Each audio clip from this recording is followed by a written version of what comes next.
Hey. Oh, that was right on cue. Hey, what's going on, guys? Alright. Okay. Let's see. How's everything looking?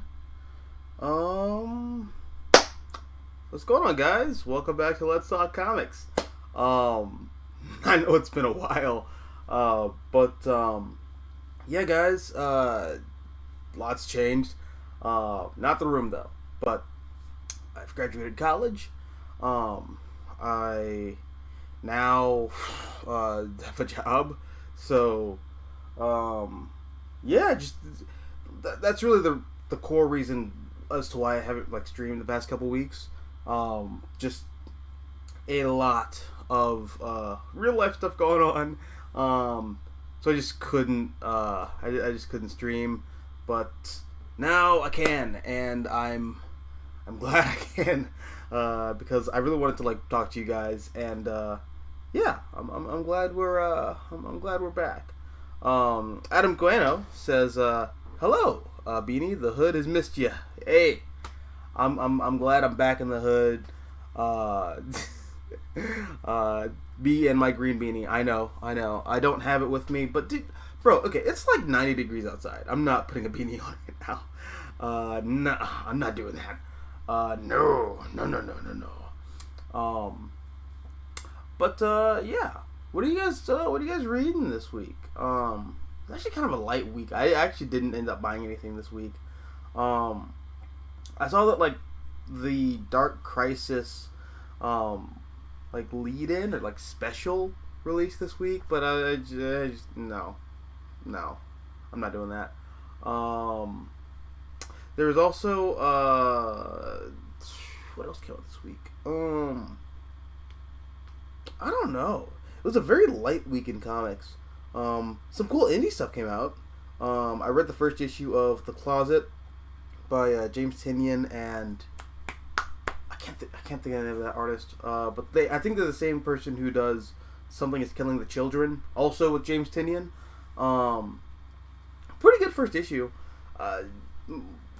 Much like Something Is Killing the Children, though, I'm not gonna buy that in single issues. Probably the smart thing to do, because I'm pretty sure that book's gonna wind up being the next Walking Dead, where it gets adapted and it becomes the 100 million quadrillion dollar book. Oh, but I don't know. I don't really collect comics for speculation, honestly. It's not a thing I do personally, but I'm sure that's what Something Is Killing the Children is going to turn into. It's going to wind up being a big book. And let me share this with other people, because I know I haven't streamed in forever, so I'm guessing a lot of the subscriber base just they're probably not going to show up immediately because they just don't expect me to stream anymore. Yeah, let me share this. Oh, but as the title says, this is a very special episode, and you'll see why.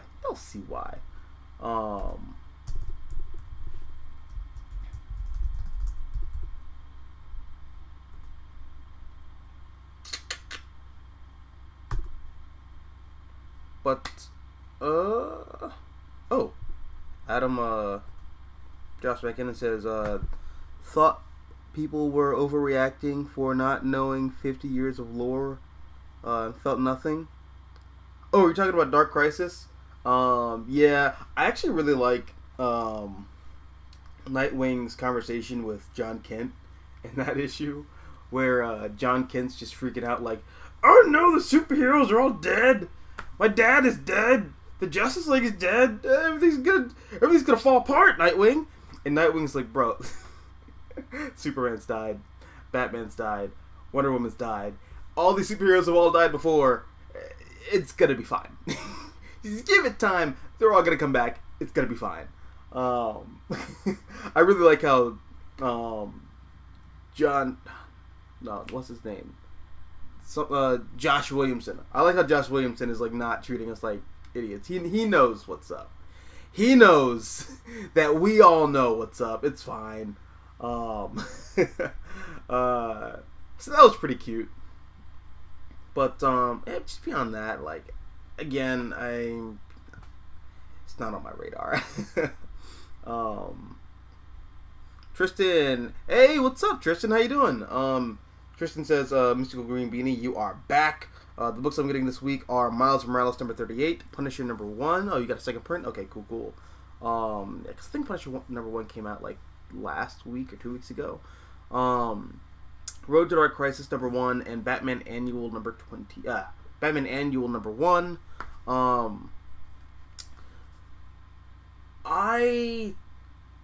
Did I read Batman Annual? I don't think I did. The light going off is telling me that I didn't. So yeah, no, I don't think I read Batman Annual. That's the one with Ghostmaker on the cover, killing all of those, like killing a bunch of people in like insert Middle Eastern country here. I just saw that cover and I was like, that's hilarious. Because I'm also like working on a video about like Batman being like a hyper militarized character. Really started because of just things that I'm like thinking about while playing the Arkham games and kind of examining my like distaste with modern Batman post Dark Knight Returns, and how I think a lot of people working on Batman currently have learned the wrong lessons from Dark Knight Returns, or walked away with like a completely different interpretation of Frank Miller's message behind Dark Knight Returns.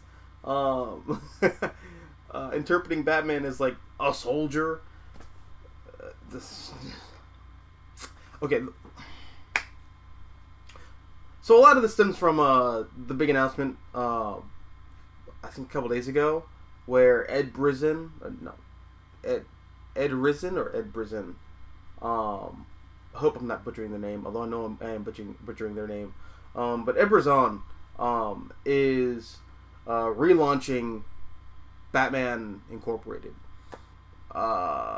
which I just had like a reaction to that because I was like,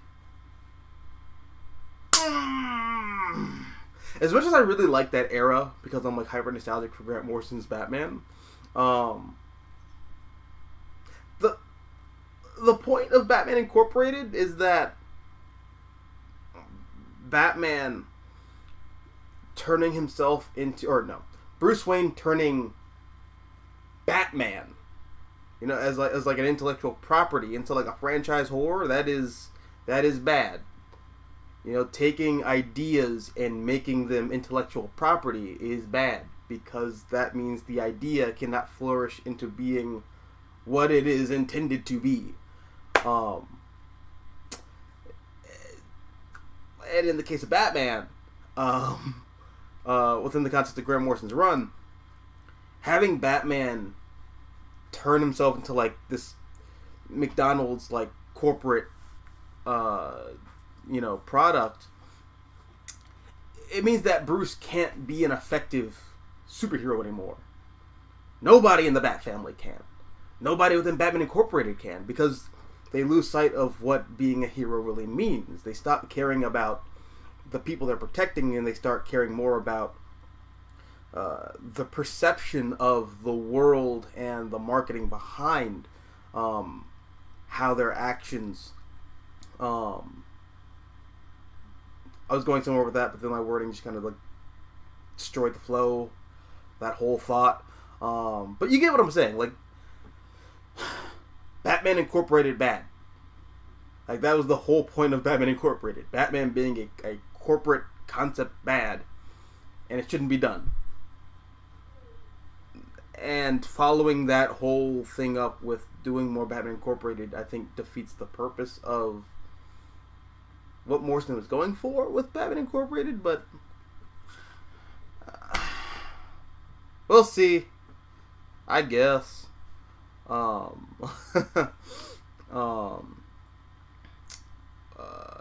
Adam Cano says, it would be great if Dick said Flash died. At least we thought he did, but was outrunning death.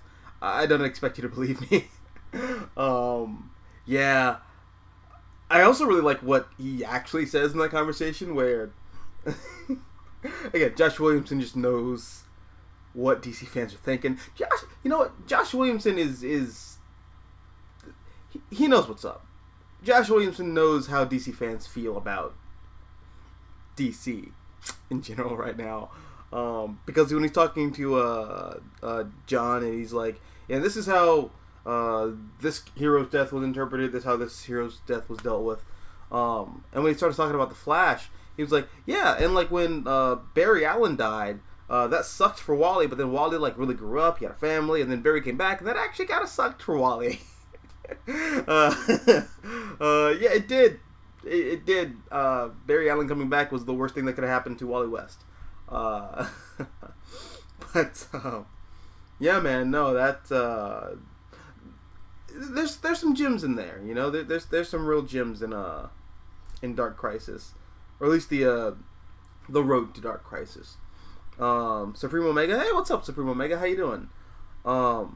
Adam Coano says Jeff Johns predicted the future about Batman in 2004 when he said there's two versions of Batman where he's a dude in a costume and a Bat God where he is prepared for everything. Yes. I really kind of... I'm like at odds with myself because I love the idea of Batman just being a guy in a costume with nothing but his wits about him. But I also really like the paranoid, damn near schizophrenic, has a contingency for everything, even things that don't really make sense, kind of Batman. I like the trickster god Batman, if we're going to like, you know, ascribe like an almost like godlike presence to these superheroes. I really like Batman as the trickster archetype.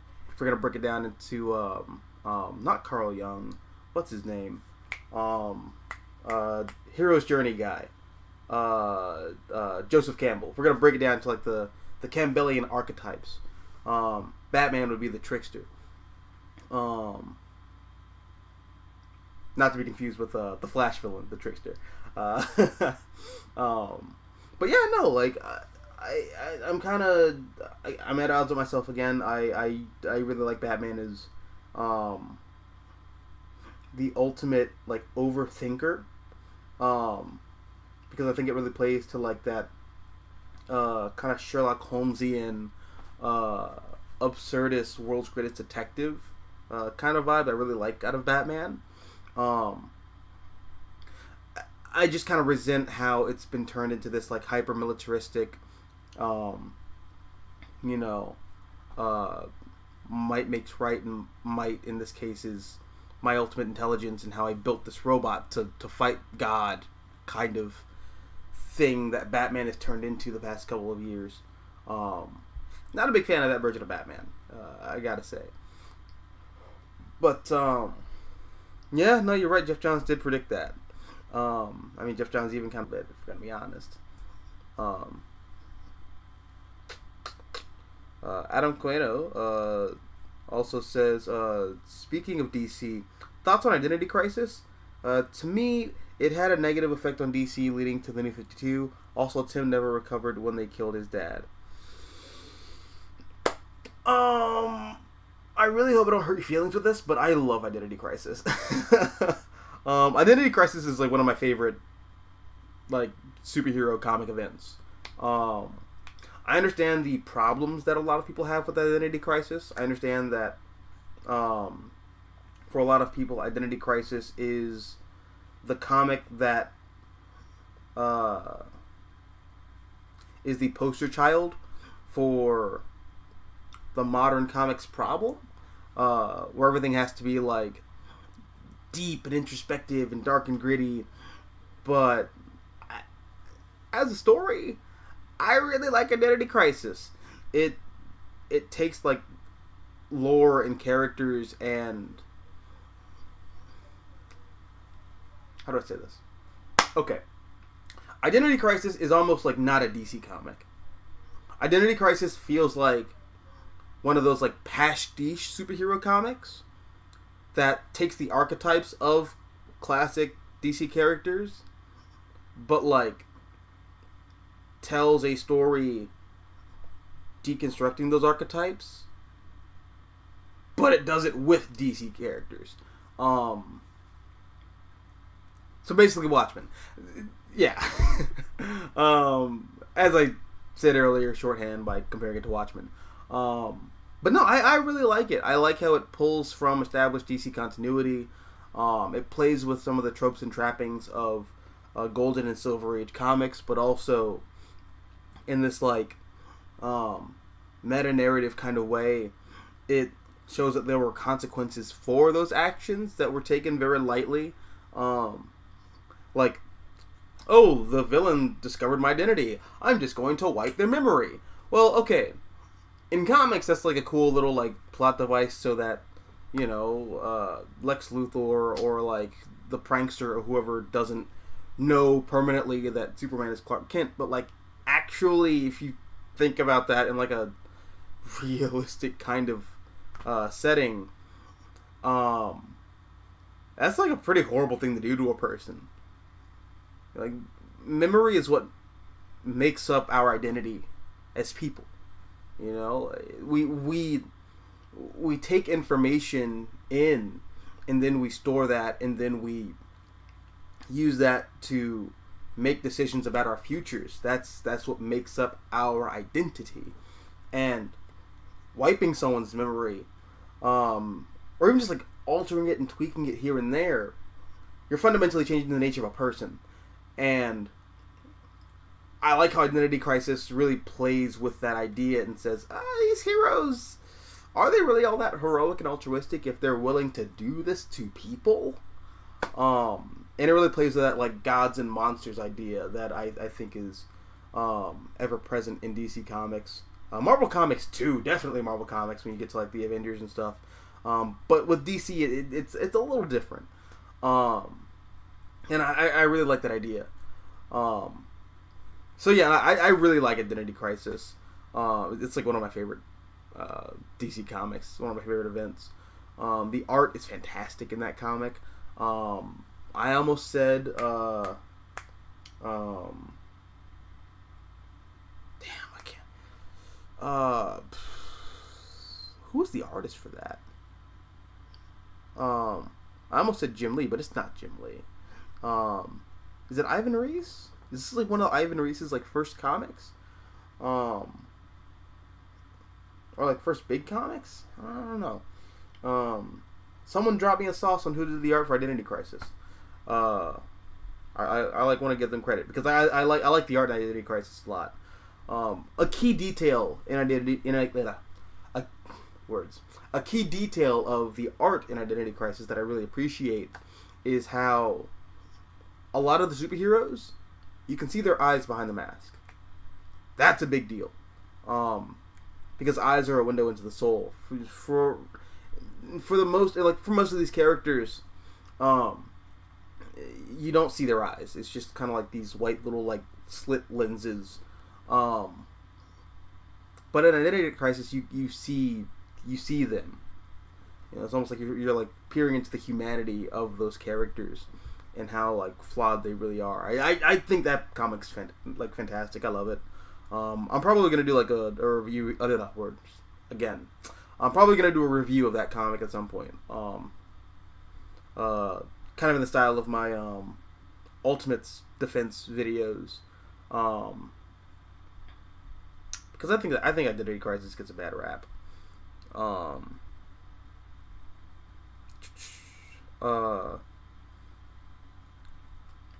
Adam Queno says, I would love it if there was an issue after Tower of Babel where the Justice League yell at Batman for his countermeasures on the Justice League, and Bruce says, I went to all your funerals, don't blame me.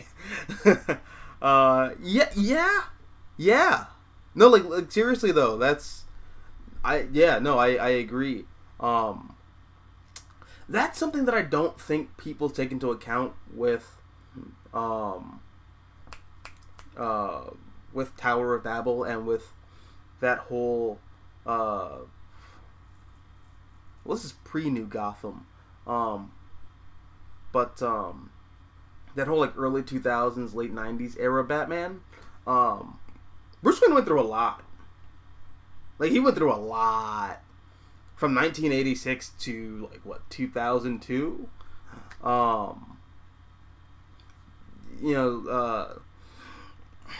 Killing Joke happens. Then Jason Todd dies. And then Superman convinces Bruce to like not kill the Joker. And then like a week later, Superman shows up in the Batcave and he's like, "Hey, so I killed General Zod. Sorry. Maybe the whole killing thing is maybe there's exceptions." That like really kind of puts a little knot in their relationship, which is not resolved. That is not resolved because Superman dies soon after that. And then it's nightfall, and then Bruce has his back broken. He's mentally and spiritually and emotionally exhausted. Then he's broken physically by Bane. Then he gets replaced by like a sociopath in like an Iron Man bat costume. And then you get the whole thing with No Man's Land, because the Cataclysm happens. Just a lot happens in this in the span of like 10 or 15 years for Batman. So like his psyche's like kind of broken. He is not all there. By the time you get to like Tower of Babel. So I really think Bruce Wayne is not let off the hook for like his actions in all those comics, but like it's understandable why he is the way he is by the time you get to like that fugitive Bruce Wayne murderer kind of era. Yeah. Oh, and you know what? While I'm talking about some of that stuff, while we're talking about some of the older back issues, let me show y'all something. Okay, so look at this. Sorry about the boxes in the background. Like, my room is a total mess. But look at this. So I have a really good friend of mine. Texted me like out of the blue like a couple weeks ago and saying, "Hey, I got some new comics." And or not some new comics. I have some old comics, and I want to share them with you. And look what he got me. He got me one long box. 2 long box. 3 long box. 4 long box. 5 long box. And this little guy. Yeah. So I have just a crap ton of new comics to go through. So what I'm gonna be doing today in this episode is just going through a boatload of comics, man. Now this buddy of mine, who I'm not gonna like out, but if you're watching, thank you so much, homie. I'm just gonna go through these comics and we have some of the some similar sensibilities in terms of like taste for comics. So I'm sure like a lot of these books I already have. And if like they're books that I don't already have, they're books like I've probably given away when I like first went off to college and then later moved. Yeah, without further ado, let's just crack these bad boys open. I don't know how I'm gonna do this. I guess I'm just gonna just grab these like they are, huh? Okay. So, first long box. Alright? Okay. Ugh. Jesus, this thing is huge. That's what she said. Alright. God, this is a lot. cool stuff. Okay, so I'm going to see if I can put this here. Hopefully, my laundry basket doesn't. Oh, that's gonna destroy my laundry basket. Okay, so I just put it on my lap. Let's see. Coming out on the camera pretty alright. Okay, so actually, before I do that, let's go and see what's going on in the chat.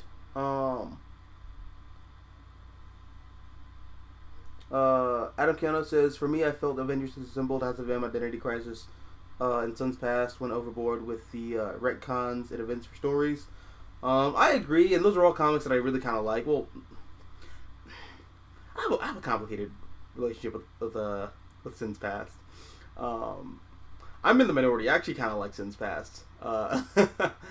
But no, I definitely agree with you. I think for a time, Marvel and DC got really comfortable with like major retcons. And I totally understand anyone who's like not just like who's not feeling it. That whole era, I get it.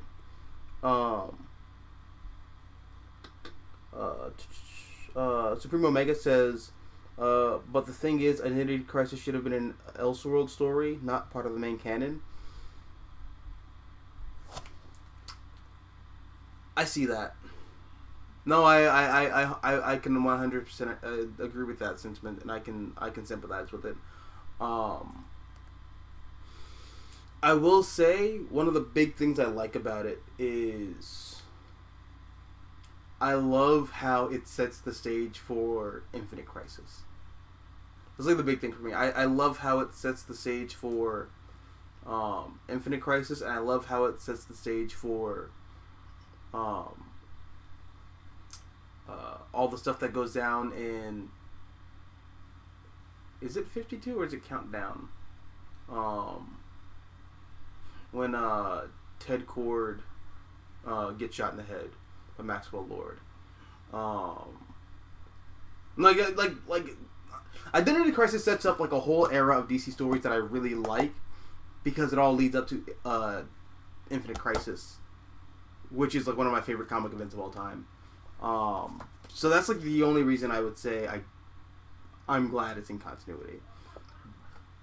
But I see where you're coming from, and I feel you. I feel you. Let's see. Nadam says, I remember after Identity Crisis, there's a Flash story where Wally discovered Barry was all up for memory wiping in a way to rehabilitate villains like the Top, and it did not help. Yeah, is that part of Jeff Johns' run? I think that's part of Jeff Johns' run. Is that like the Barry Allen tapes? Is that what it's called? The Barry Allen tapes? Yeah. Cause that's after the whole thing with Hunter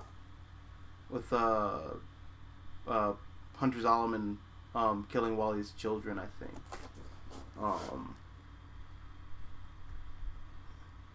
Supreme Omega. Also, this is a hot take, but Hal was a more interesting when he was the Spectre. Kyle was the cooler main Green Lantern. Is that a hot take? I don't know. It might be a hot take like on here, like online, and like the YouTube, Twitter, Reddit, like comic space. But from everyone I've spoken to, like at my local comic shop and like at cons and stuff, I don't know. Most people that I've run into have said the same thing. I'll take it one further. I really liked when Hal Jordan was just a straight up villain. I love that whole Parallax era. I really, and I haven't read not Grant Morrison. I haven't read Jeff Johns and Ethan McIver's run on Green Lantern. So I can't really put too many dings in that, especially with that being such an iconic run for the character. But I I really like Hal Jordan being a villain. And I mean, this might be a hot take. I think Emerald Twilight is a better Injustice than Injustice. Because I think it makes way more sense for Hal Jordan to lose his mind after Coast City is obliterated and become a supervillain than it does for Superman to do so. Because a lot of it comes down to power, right? And like power dynamics. A man who has power and was like born with power and just kind of is accustomed to it, also knows what it's like to feel powerless. That's like one of the big hurdles that like Clark learns early on in his career as Superman. It's something that Clark learns when his parents die. Oh, depending on the continuity, but like that's like a big thing for like Clark as a character, like coping with his powers, and then subsequently realizing that he is not all powerful. And I think Injustice is really stupid when you factor in that like that's not how Clark would react to that situation. But for a character like Green Lantern, specifically Hal Jordan, a dude who is like a spaceman. He's just a regular human guy who one day gets like the powers of a god, abandons Earth because he's like fed up with humanity, is then like shaken with this realization that everyone that he knows and loves and has abandoned is dead, and he wasn't there to do anything.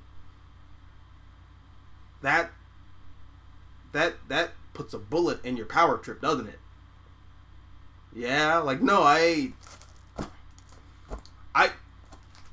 no. But the Parallax Saga is fantastic. I think Hal Jordan being Parallax was that was a great status quo. And I loved how he sacrifices himself in Final Night. Spoilers for a comic that's 20 years old. Yeah, no, I love everything that went down with Hal Jordan. I think he was a fantastic villain. And I think his villain turn was deserved, and it was well written. And I love Kyle as Green Lantern. Because I grew up on a lot of the Grant Morrison and Howard Porter JLA stuff. Yeah. Tristan says Infinite Crisis is George Perez, Phil Jimenez, and Ivan Reis.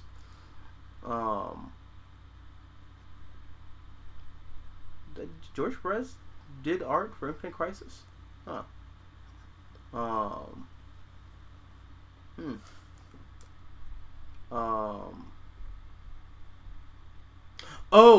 Rags Morales did the art for Identity Crisis. Yes, okay. Yeah. I like Rags Morales' artwork a lot. I really like his artwork in the Grant Morrison New 52 Action Comics series. Sorry for that. It's my phone.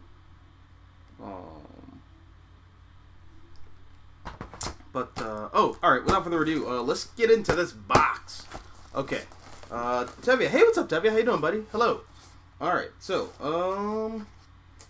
first things first, I'm gonna be like a trifling son of a bitch and just like throw these comics on my bed.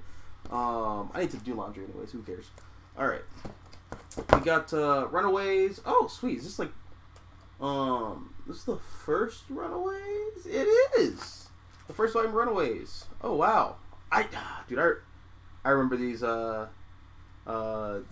collection sizes when Marvel was trying to do the manga, the manga bindings. Oh, it's so cool. Oh man, I don't think this is the whole Runaways series though, or not series. I don't think this is the whole first run. Yeah, it's just like part 1 through 6. Oh wow, look at this. there is a advertisement for Mary Jane Loves Spider-Man. You know what? I really like that. I really like that comic. That was a really cute book. It's like an out of continuity book. Really cute. When Marvel was trying to like compete with manga, they tried. They definitely tried. This is Happy Endings.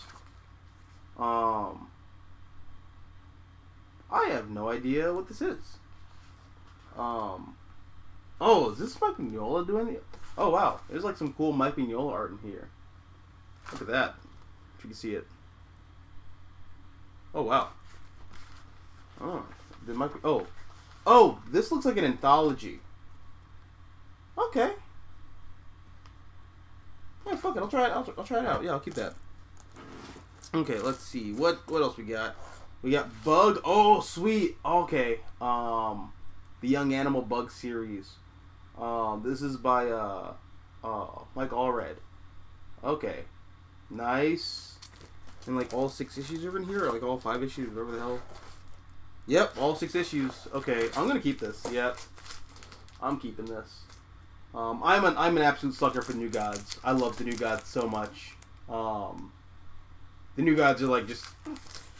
It's not quite my favorite corner of the DC universe, but I really like it. I like Cosmic DC a lot. So yeah. Let's see. Oh, we also got Dark Knight 3 Master Race in here.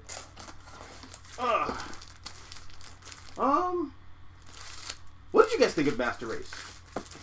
I kind of dug it. I felt the same way about it that I felt about like everything else after Dark Knight Returns. Cool, but totally unnecessary. But that's like me looking at it as like a part of the ongoing narrative of the Frank Miller verse. Whereas I'm sure Frank Miller's not thinking about it like that. I'm sure Frank Miller is looking at like each installment as this is just him interpreting the world around him. In the state of DC Comics and Batman through like just individual stories. So I don't know. It's you got weird feelings on it. But I don't hate it. I can't say I hate it. But I'm not really gonna keep that.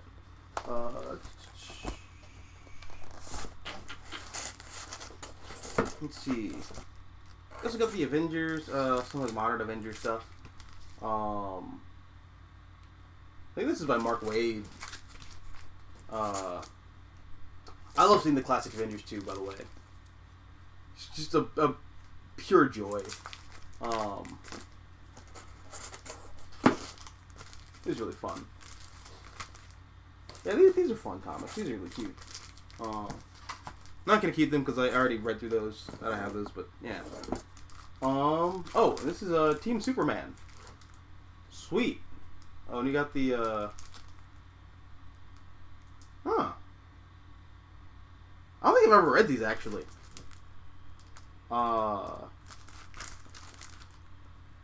Unless these are collected in the City of Tomorrow trades, I don't think I've ever read these. Huh. Mark Millar is a really good Superman writer. In fact, you know, it's good. Mark Millar is a really good writer. People like to give him a lot of shit because, like, edgy, but nah, he's like legitimately a really good writer. As you'll see, as I like simp for this man in my upcoming finale to Ultimates 2, which I feel like I've been pimping out for the past like 6 months. But I don't know, as the whole Russia thing, like everything going on, like current events, really kind of altered a core aspect of my analysis of Ultimates 2. And not just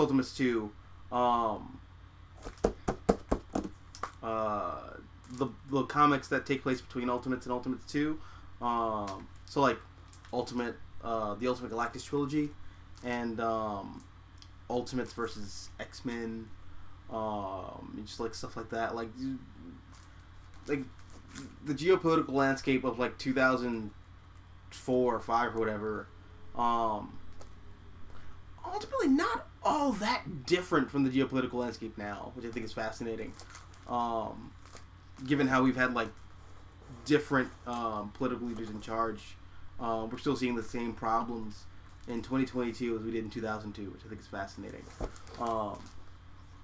But Mark Millar was like really hip to all that stuff, and that's all laid out in Ultimates, or the Ultimate series, much rather. And I'm having a lot of fun going through that. And I say all that to say that Mark Millar's a great writer, and everyone who says otherwise, they hating. They just hating. Let's see. All right, what else?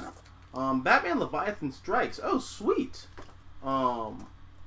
As we were talking about Batman Incorporated earlier, with a dopey ass ad for Smallville. Oh my god. It's so funny.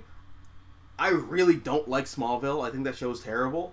But whenever I draw Superman, I'm always drawing, not Tyler Hoechlin. Jesus, what is his name?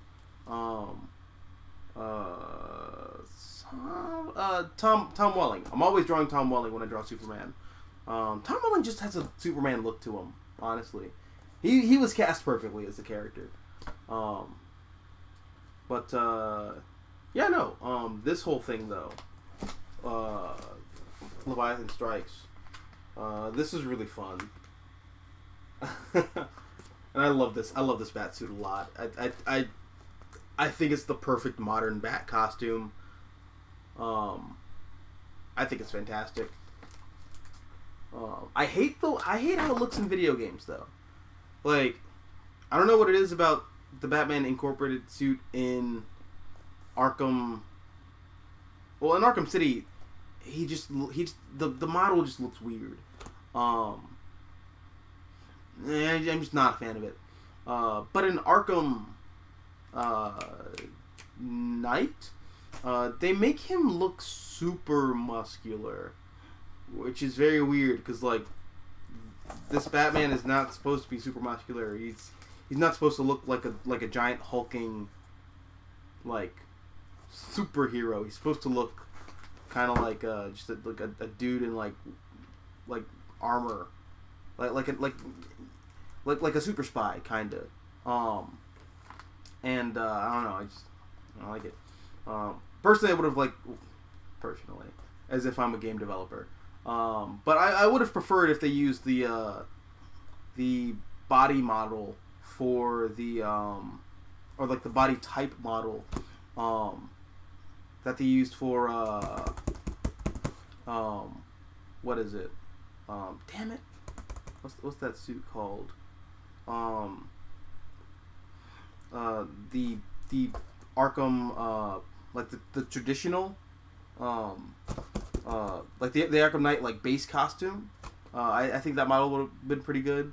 But I don't know. I just that's like the one thing that like makes me struggle with the with the costume, or the Batman Incorporated costume in Arkham Knight, despite it being like my favorite costume aesthetically. But yeah, I'm probably not going to keep this because actually no, I'm definitely not going to keep this because I already have the Grant Morrison like Batman Omnibuy. Yeah, no, I actually remember reading this like on the shelf when I was like a kid. It's crazy to go back to it. Yeah. I love this era of Batman so much. Alright, let's see. What else we got? We have... Oh! Dude, okay. I didn't mean to like soy face there. But like... Okay. Justice League of America Omega. This is the James Robinson era. I'm not sure if you guys remember. But there was a whole era post Final Crisis, when basically what we're seeing now with Dark Crisis and all that crap.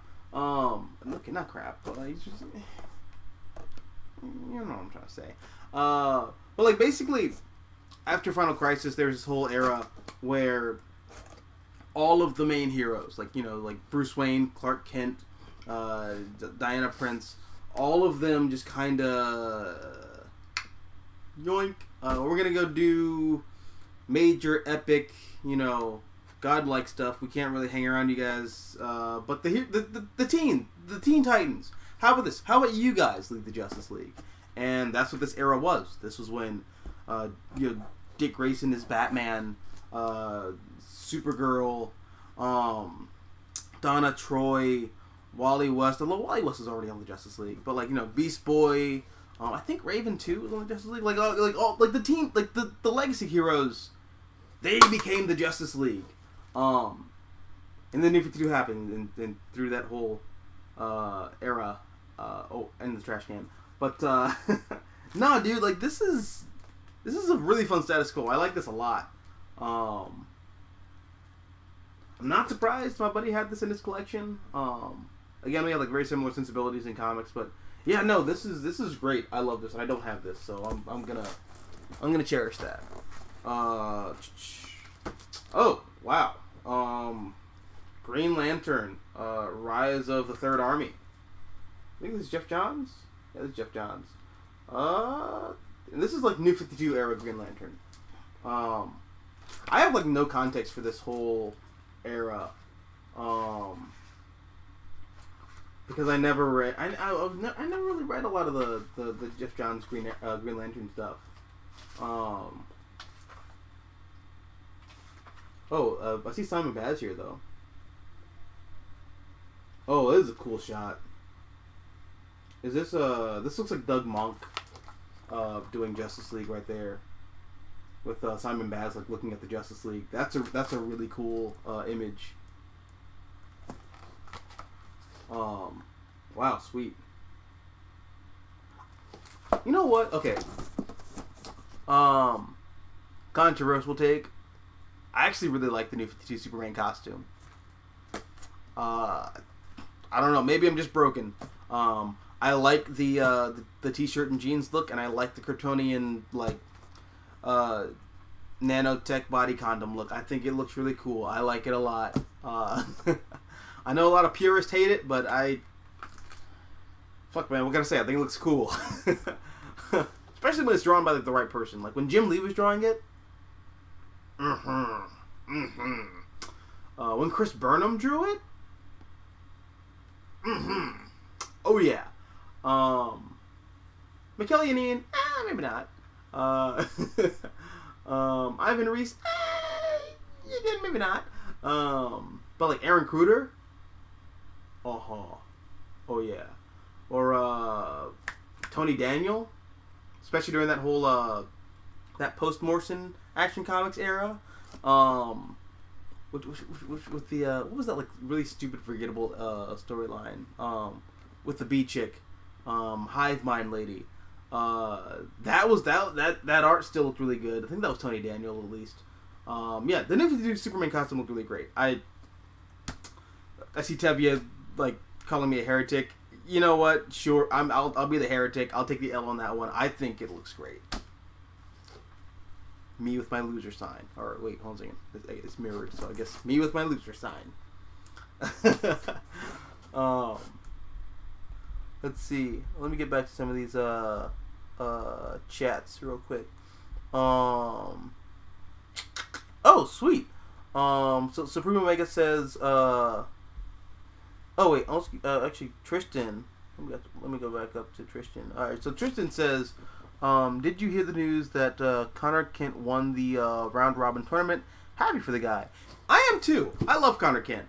I think Connor Kent is a character who's been in this weird, awkward limbo of no one knowing what to do with him since the turn of the century. Really, since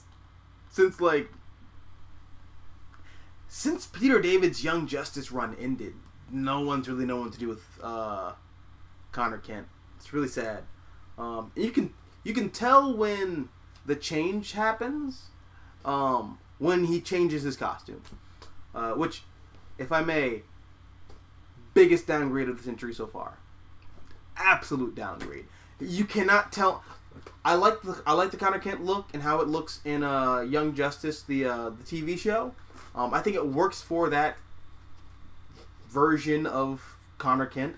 But for like comic book Connor Kent, like, you know, flamboyant, practically raised by Lex Luthor, like, honey, don't call me Superboy. Call me the Metropolis Kid. That costume's dope. I mean, it's very 90s. I would make some minor adjustments to it, given some modern sensibilities. But like, no, the onesie, the hot, not I almost said like Stark suit, but it kind of looks like a Stark suit, like the Spider-Man MCU Stark suit, the Stark suit style, like Superman costume, you know, with the leather jacket, and he's got the sunglasses. We go from that to like a t-shirt and some cargo jeans. What? That's a downgrade. That's a big design downgrade. I can't concede on that. But I don't know how we got there. I think we're talking about like Superman costumes. But yeah, no. New 52 not Justice League. New 52 Green Lantern. Cool. I might appreciate it. Once I like start reading Jeff Johns' run on Green Lantern. So I'll put that right there. Yeah, why not? Oh, there we go. Okay. Hey! Looky here. Do I want to keep this? Because I have like 2 copies of Final Crisis already. Cause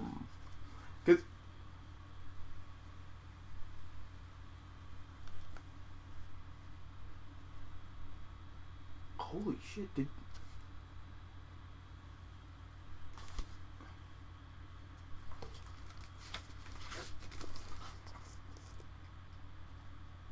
This is signed by Doug Monk. I'm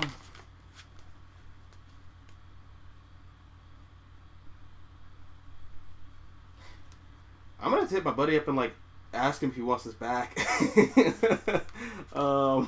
He might not have wanted to give this away. Shit, dude. Damn.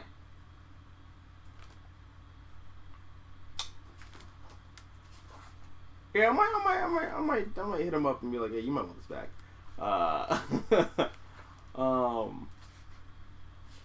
yeah, really cool. I still love Final Crisis. I know, like, yeah, this is beautiful. Dust jacket too.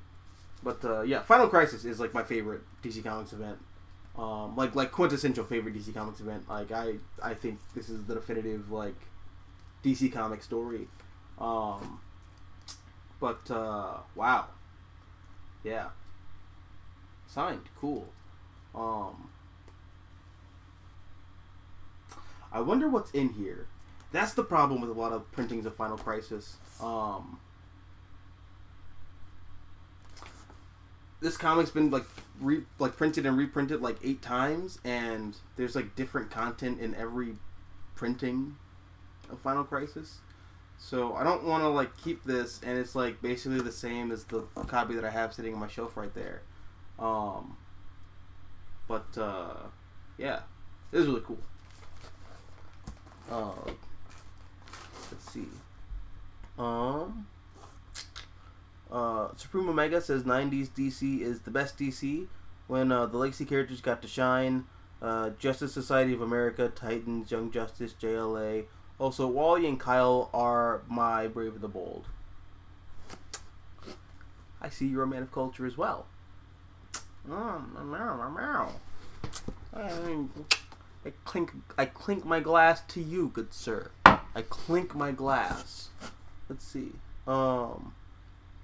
Supreme Omega says, Emerald Twilight was the best thing that happened to Hal. It's better. It's a better Injustice than Injustice. Yes, I concur. as I went on a whole spiel like what 30 minutes ago. Adam Queno says, yeah, the Flash story I mentioned was in Johns' run. Not one of Barry's best moments. That was one of the moments where I was like, yeah, while he is forever my Flash, he wasn't that irresponsible. Yeah. Actually, so I'm starting to read some of the Bronze Age Flash now. I have in some of my other long boxes collections of the Trial of the Flash, and I'm liking those quite a bit. I often forget that like Barry was remarried. Yeah, he got like married to a different chick after Iris dies, and then that leads to like Barry killing Reverse Flash when Reverse Flash threatens to kill Barry's second wife. And then Barry just goes to the future after he's found like not guilty of murder. Because basically the courts were like, yeah, we see that you killed this man, but fuck him.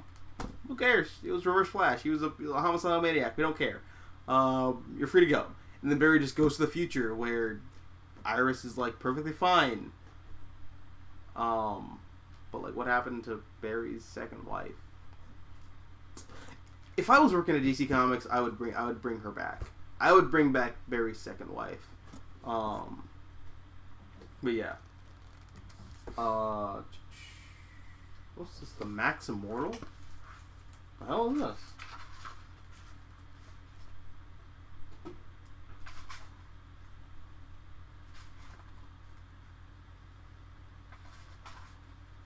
This looks very weird.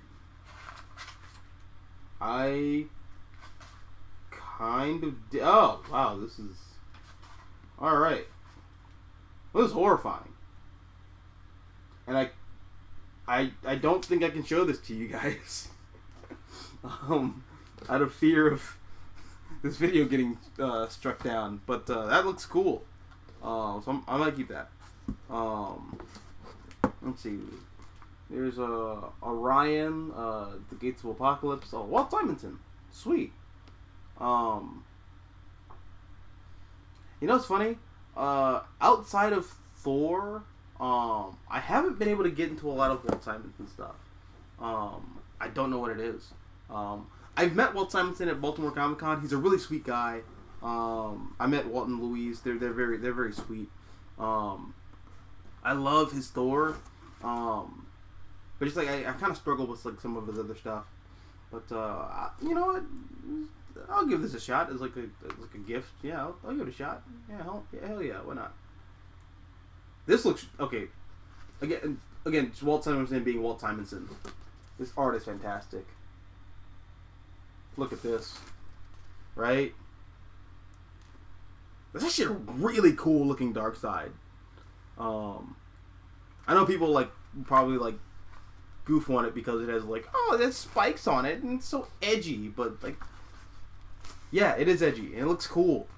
So just piss off. Like this legitimately looks awesome. I wonder if Walt Simonson like colored this too. Let's see. Writing and drawing by Walt Simonson. Lettering John Workman Jr. Coloring Sherilyn Van Valkenburg.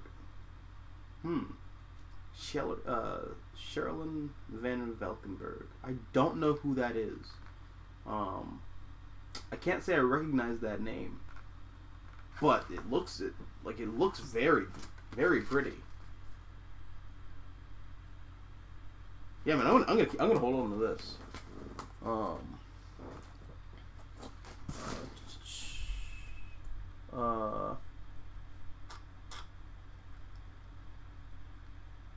Adam Queno says, Emerald Twilight was my first Green Lantern story ever.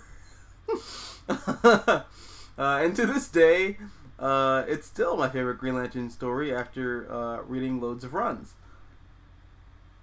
Well, that's a run to get your feet wet on. Jesus, dude. That's that's like, I don't even know what to like equate that to. That's like when people say like, yeah, the first Batman comic I ever read was Dark Knight Returns. It's like, Jesus, yo, it's pretty heavy. Yeah. Supreme Omega says, my big issue with Infinite Crisis is the scene with Superboy Prime slaughtering the Titans.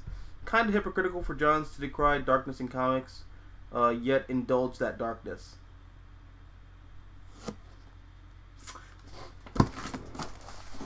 I try not to like say a lot, like in terms of like criticism of comics creators, because I want to work in the comic industry myself, but that is like a big thing that I think is just kind of like inexcusable. Not really inexcusable, but it's really silly.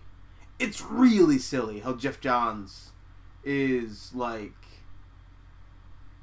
the guy. Well, not the guy, but he's like one of the major guys who built a career off of taking classic Silver and Golden Age like DC Comics heroes and remixing them and reduxing them and making them retroactively like super dark and gritty and kind of like broken and terrible and like really morally ambiguous, and then later turns around after like 10 or so years and says, you know, actually making superheroes dark and gritty is actually really bad and it's all Alan Moore's fault. It's like, well, no. If I recall correctly, you're the guy who wrote Teen Titans. Huh?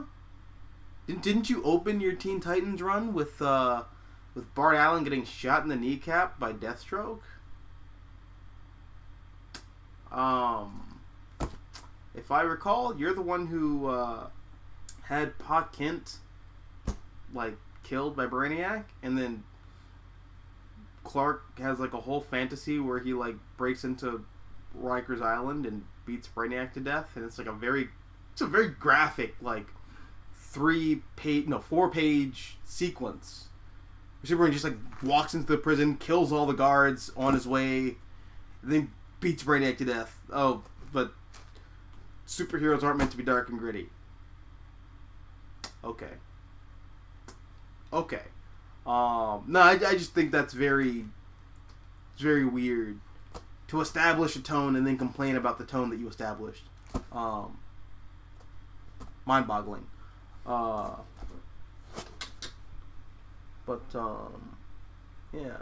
And Tevi shows up and says, nothing, really did 3 videos today. Oh my god. Wow, you're a workhorse. I love your videos too. You're putting out a lot of really good content, dude. Tevi says, Mary Jane loves Spider-Man, good times. Yeah, I agree. Those comments are really fun. They're really cute. I miss Mary Jane and Peter Parker as a couple. I do too, but honestly, like, I don't know. I'm at a point now where I feel like if you wanted to have Peter move on from MJ, you totally could. That's also a very controversial hot take. But no, I think you can totally have Peter and MJ like separate, and like have it be like a healthy separation, like a clean, healthy separation, where they're just like, look, man, we're just not compatible. You know, this is great when we were like, what, 19 when we got married, or like 20 when we got married. No, they were 20. No, they were 22 because Peter had graduated college by then. But no, like, if you want to have Peter and MJ like separate, it's fine. If you want to have Peter and MJ together, that's also fine. But like this whole in between, like, will they, won't they thing, like, come on, man, Marvel, stop it. Stop it. It was cute in like the 80s. And then it was handled really well by Straczynski and Ramita Jr. in the early 2000s. But at this point, stop it. We're not going to go through this a third time. Either get on the horse or don't.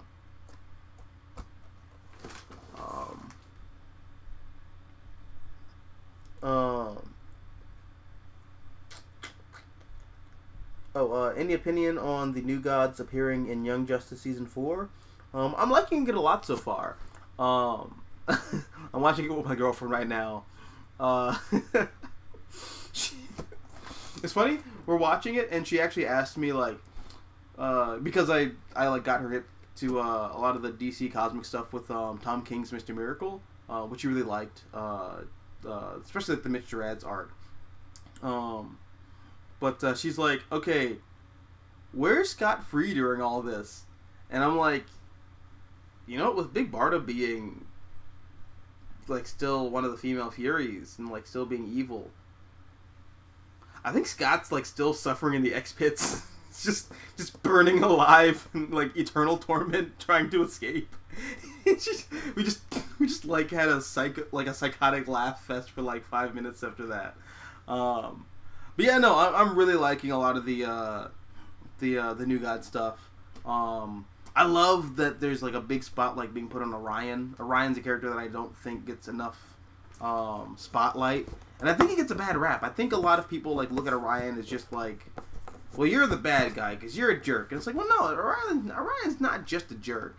That's like a problem that I kind of have with Tom King's run. If I'll say that. I think there's this modern perception of Orion as just like he's an asshole, therefore he's a bad guy, and he's not really. Orion's fighting against that constantly, and that's what I really appreciate about the character and what I think is really fascinating about him. This battle to not become his father, which I just think is very fascinating from a narrative standpoint, especially when you consider like in mythology, a lot of these like myths we kind of like tell ourselves, at least in like a Eurocentric lens, we're often watching sons battle their fathers, or sons kill. You know, you see it with Greek mythology, where Zeus kills Kronos. You see it in Sumerian mythology, where the Sumerian gods kill Tiamat and their father. Well, they don't kill Tiamat, but they kill their father, which is what leads Tiamat to create all of these like dragons and demons and monsters and like wage this like big war in heaven, which is why the gods create Marduk, who's like this this robot god that the gods create, and then it's like, yes, I will kill your mother if you only pledge your allegiance to me, and I become the new god. Like there's a lot of patricide. Is it patricide? Patricide. There's a lot of patricide in mythology. And I think in regards to like specifically Orion, like having him like fight against his father is fascinating, because I don't know, I think a lot of that New God stuff is playing really heavy to like my sensibilities with like my weird boner for book mythology and like tropes and like storytelling, yeah. To answer your question, I'm really liking a lot of the New God stuff with Young Justice. I really hope to get a season 5. I thought Master Race was better than Strikes Again. Yeah, I can see that. Any opinions on Dark Crisis adding more tie-ins? Don't care. I legitimately do not care. I'm not reading Dark Crisis. thoughts on Quesada's legacy now that he's left Marvel?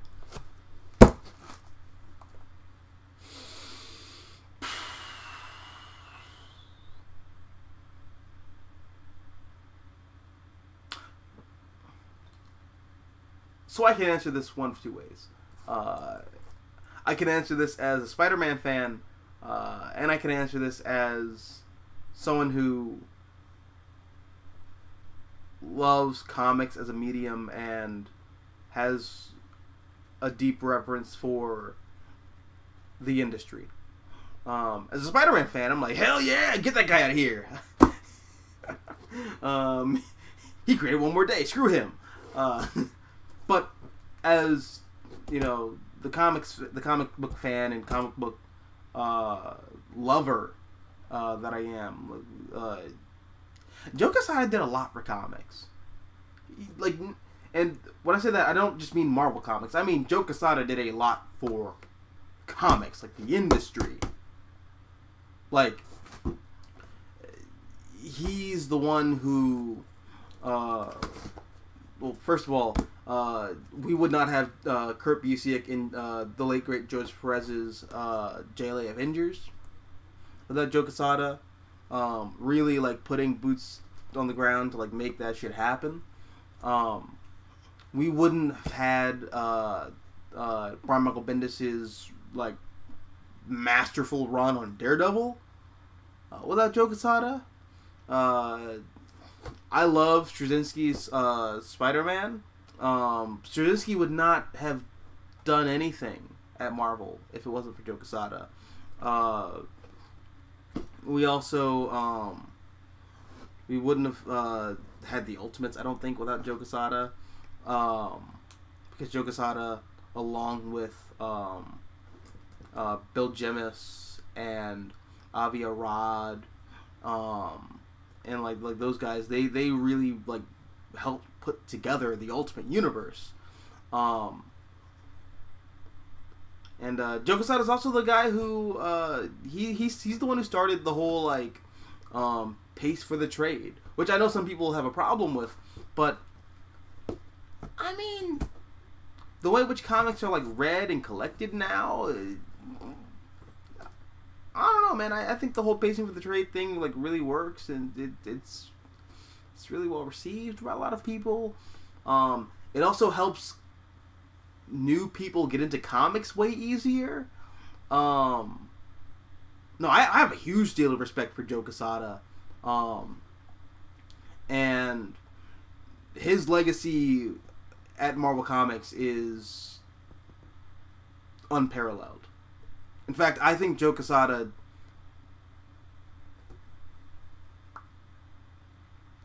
do I want to say this out loud? I do want to say this out loud.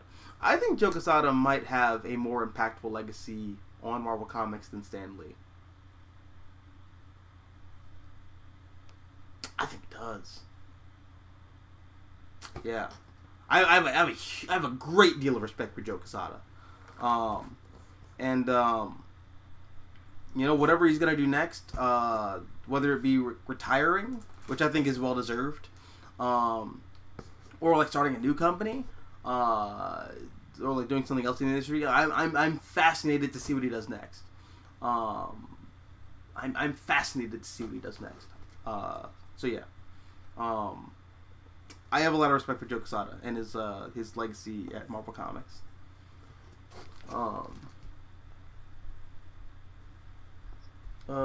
Tristan says, the only Mark Millar books I read were Ultimates 1, 2, Civil War, and Kick-Ass. Can't say the word, but I'll say it for you. Yeah, I love Ultimates 1 and 2. Civil War I really don't like. I love the idea behind Civil War, but that was a book that was designed to be told in the Ultimate Universe, and Marvel Editorial and Joe Quesada, I'm quite sure, insisted that it was something to be told in the main 616 line, which I think was a mistake, to say the least.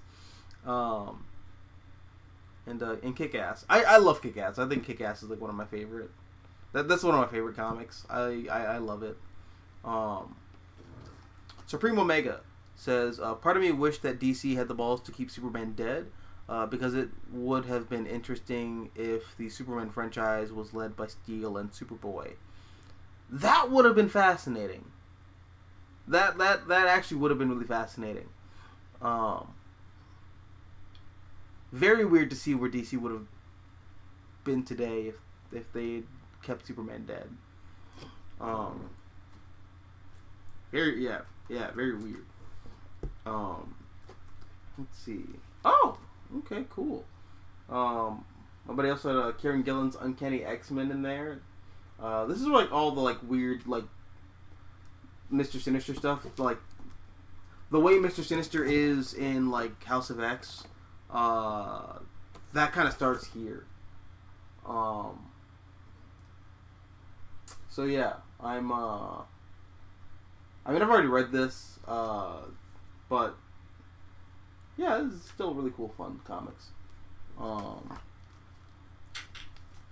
Ghost Rider Trail of Tears. Yep, this is Garth Ennis' book. Let's see. This is Clayton Crane. Yeah, okay, Clayton Crane did the art for this. Clayton Crane's a really good artist. I really like Clayton Crane's work.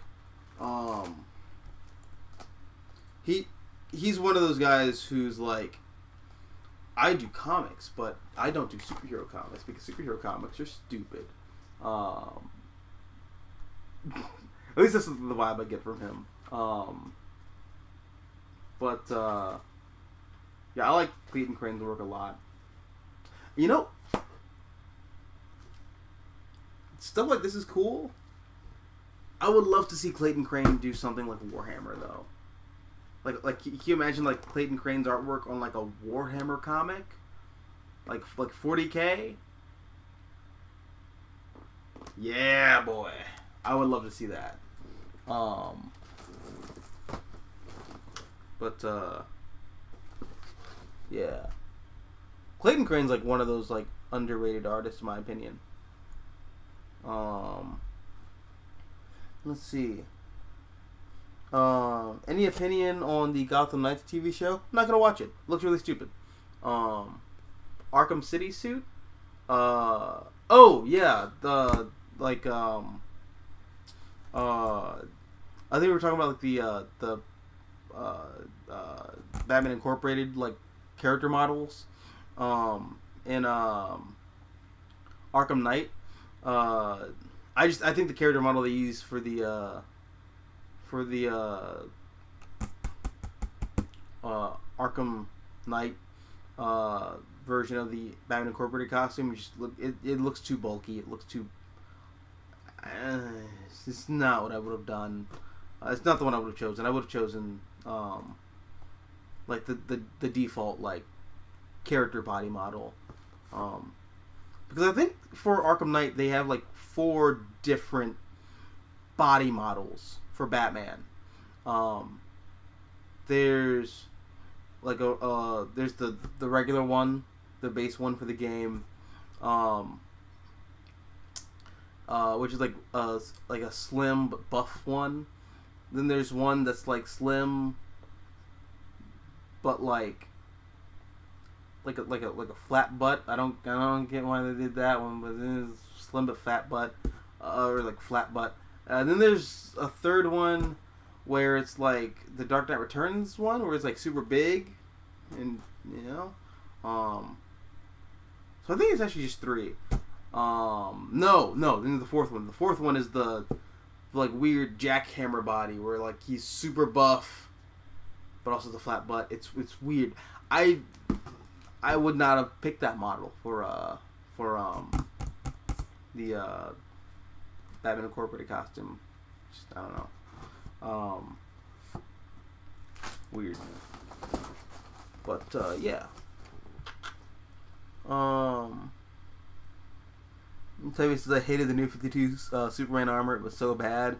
I don't know, man. I liked it a lot. I think it looks really cool. Um, I especially can't wait for when we eventually do get a Superman game. For the longest time, I had this like pessimism about it, but like, nah, I'm starting to think we might end up getting a Superman game sooner rather than later. Um, it'll be a live service game, which will be maybe not to a lot of people's liking, but I can definitely see there being a Superman game in the near future. Um, um,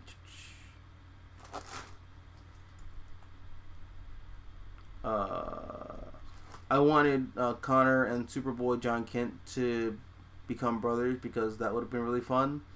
Me too. That's like a weird missed opportunity that DC never capitalized on. Supreme Omega says, I feel Johns' Titans is a lot more flawed than people realize. He kind of removed a lot of the fun humor of the Young Justice kids, especially Khan, Cassie, and Bart. Yeah. Although that was kind of the point of Johns' run on Teen Titans. He was trying to grow them up.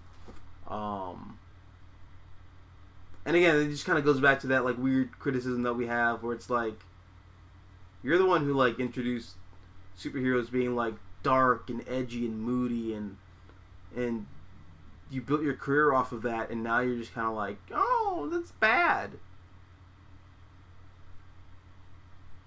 What? Like, okay, I'm not sure you guys are watching the Titans show. I watched the first season. I thought it was, well, that was enough for me. I think the cast is all really good. But that tone is exactly the Jeff Johns Teen Titans tone, like to a T. So like seeing Jeff Johns like squirm in his chair, like, oh, well, the Titan show, there's different kinds of tones, and yeah. No, dude, you established this. You built your career off of like that tone and that style of storytelling with superheroes. Don't try to wimp out of it now. Batman v Superman, like that tone of like taking like the blueprint for like superheroes and like putting them in very morally ambiguous like storytelling settings. You didn't start that, but like you're among the guys who started that at DC Comics. So I don't know, just but yeah. Let's see what else we got here. Oh wow. Garth Ennis Hellboy, not Hellboy. Garth Ennis Hellblazer. I have volumes 1 and 5 from these series. I think I know what's in volume 8. Let me see. Because volume 5 is Dangerous Habits, I think. And this is when Steve Dillon takes on art duties for Hellblazer. Okay. God, rest in peace, Steve Dillon. Steve Dillon was like an amazing comic book artist. Yeah. Like, this is great. He does like a lot of like long faces, which I think is perfect for that like very drib, very kind of like dour and sad British comics, like occult like storytelling, especially horror. It's really good. Yeah, no, I like this stuff a lot. I'm a big Hellblazer fan. I really like Hellblazer, especially like the Vertigo stuff. Oh my god. Oh wow. Look at this. Here we have Green Hornet Year 1. The Matt Wagner stuff. I really like Matt Wagner. Matt Wagner is like one of my favorite writers.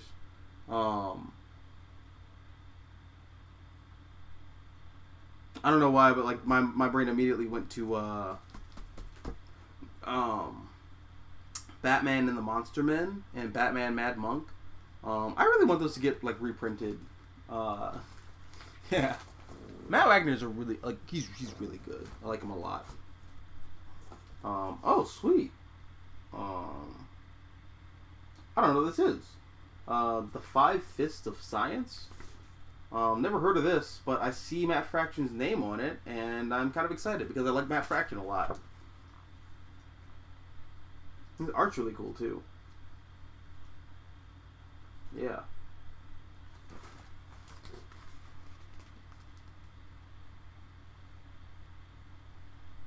Wow. Yeah, check that out.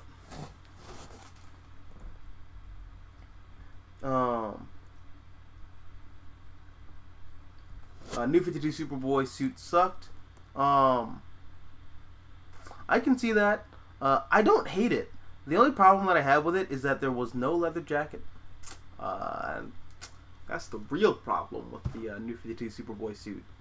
You can have the Tron suit. It's fine. I just need the leather jacket if it's gonna be Superboy.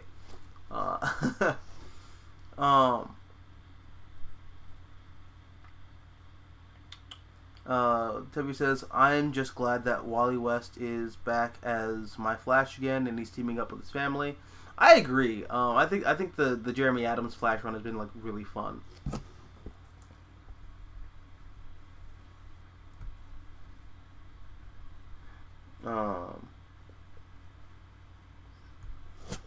And Tristan just kind of throws out a question for the chat. Do you guys want to see is the new writer for Justice League After Dark Crisis, Josh Williamson?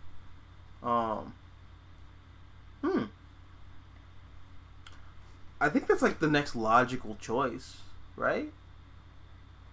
You know, having Josh Williamson be the writer for Justice League, I think that's the natural conclusion.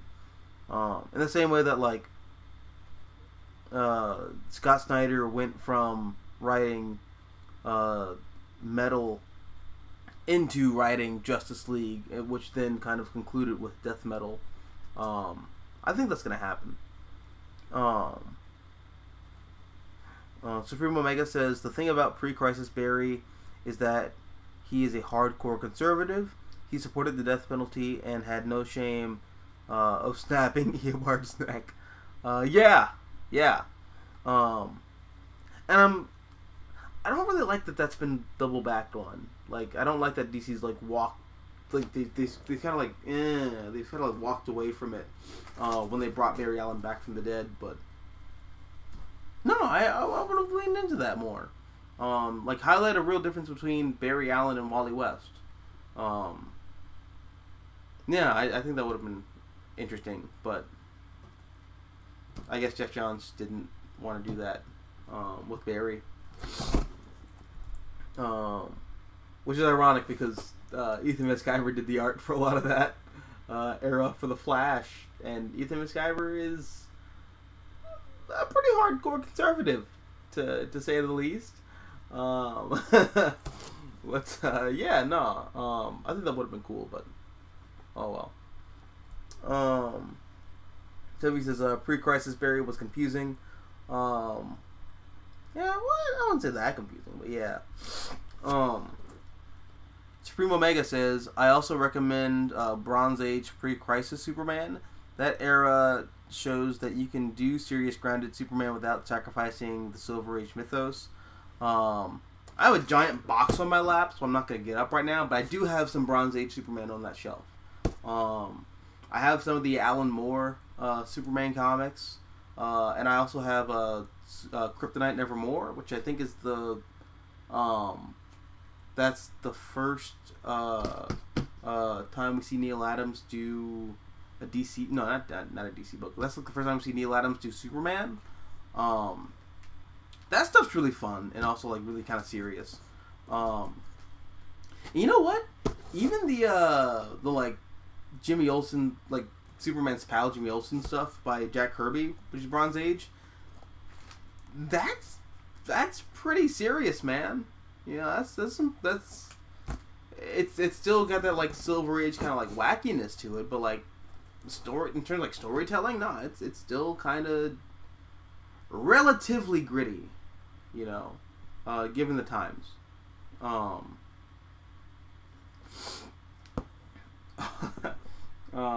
right. Moving on here, we have We've got uh, Justice League 3000. This was really fun. Or at the very least, I remember thinking this was very fun and like very funny. Cause they're all like clones of the original Justice League, right? And like Superman is just like total jackass, who like talks in the third person, and Wonder Woman is a total barbarian, who's basically just like female Conan. That was a really funny series. I like Justice League 3000 a lot. Oh sweet, Garth Ennis War Stories. These are really fun if you ever get a chance. I have a weird relationship with Garth Ennis. On the one hand, I think he's like kind of a like pretentious asshole who thinks that he's better than people who like superhero comics. But on the other hand, he's a really good storyteller. And he's a really good writer, especially when he's like talking about things that like interest him, like war. So yeah, no, these are really good if you ever get a chance to check them out. I have actually I think I only have volumes 1 and 2. I don't think I have volume 4. Yeah, these are really good if you ever get a chance to check them out. Oh wow. Okay. And here we have Resurrection Man. Which is a comic series that I've actually never read, but I've heard a lot of really good things about. I like this art a lot. It's funny, I see Hitman in here. And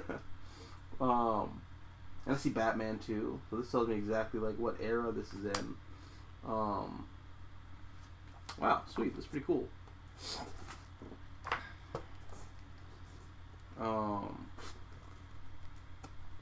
Jingle Bells by... Oh, this is Paul Dini did this. Oh. Let's see. Yeah, I like Paul Dini a lot. Yeah, I'm gonna check this out. Very cheesecakey. Yeah, very cheesecakey. Which is to be expected with Paul Dini. Yeah. This is pretty cool. Keep that around. Oh, more Jingle Bell. Oh, sweet. Oh wow. Ant-Man's Big Christmas. This looks like that looks like Hank Pym, not Scott Lang. Although, I mean, this looks like that like Kurt Busiek era, so it actually could be Scott Lang. Oh no, it's Hank. It's Hank. Yeah. Okay, cool.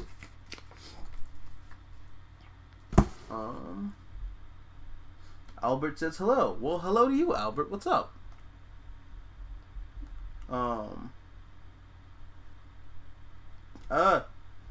Sorry, the chat just skipped up.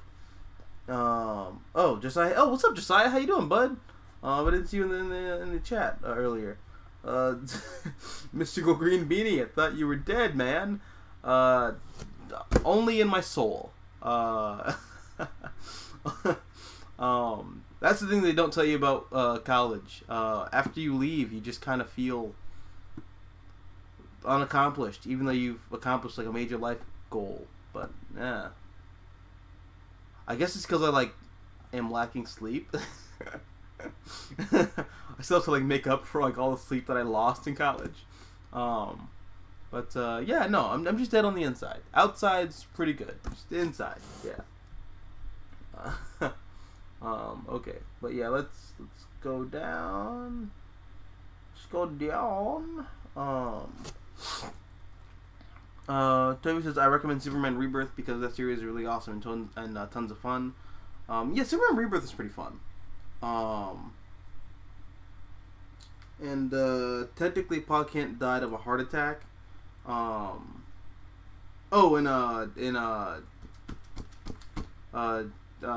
Superman Brainiac story by Jeff Johns. Yeah, but Brainiac causes the heart attack, so it's one of those things where like Brainiac killed Pa Kent. Let's see. Supreme Omega says the biggest creative sin with Death of Superman is that the event kind of cheapened the idea of death. Yes.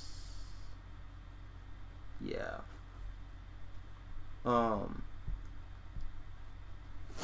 then Tebby follows that up by saying, a shame that Marvel wants to kill off Mary Jane with Moira.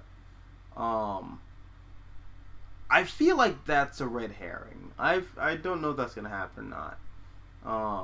But given how Marvel's been treating Peter and MJ, I could honestly see that happening. Albert says the problem is that comic book companies are unwilling to make meaningful changes to their characters. They make minor alterations and then reboot the universe, and nothing is achieved. That's ultimately the real problem. Which is why I like nowadays I just kind of stick to like out of continuity stuff, like Black Label. A lot of my like most anticipated comics are like Black Label books from DC. Or, let me rephrase that. A lot of my most anticipated superhero comics are like DC Black Label comics and the like weird kind of like are there any out of continuity comics coming from Marvel now? I can't think of any.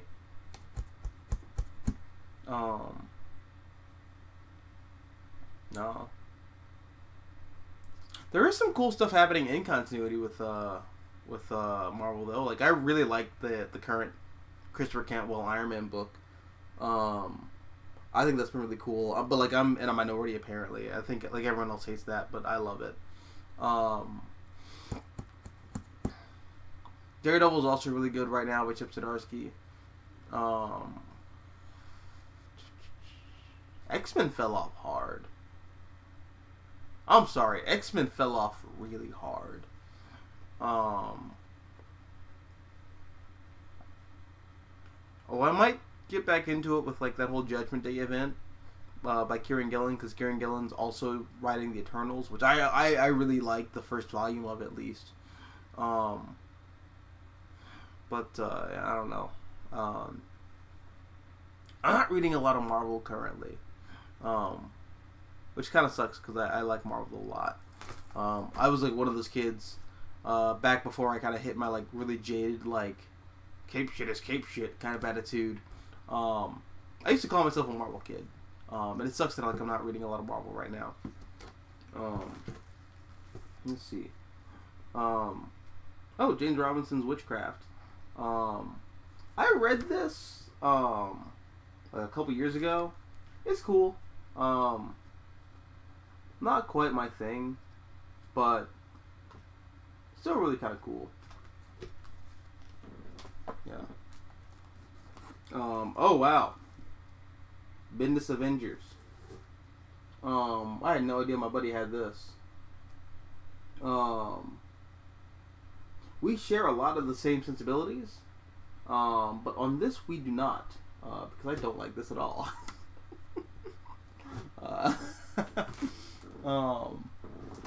But yeah. Let's see what else we got in here. Wow. Okay. Wow. Motherload. Superman Red Sun. I love this comic. This is one of Mark Millar's like finest works in my opinion. This comic's fantastic. I love it.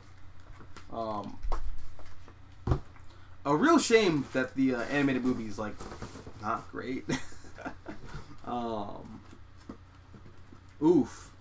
And that was like written by J.M.D. Mateus, the adaptation, which like really surprised me, because J.M.D. Mateus is like typically a great writer, but like that was terrible. I'm sorry, that was awful. I can't mince words about that. Oof. Astonishing X-Men #1. Nah, I'm good. Deadpool. The end of Jerry Duggan's run. This is, I think, this came out like just as we got like the end of Secret Wars, or the beginning of Secret Wars.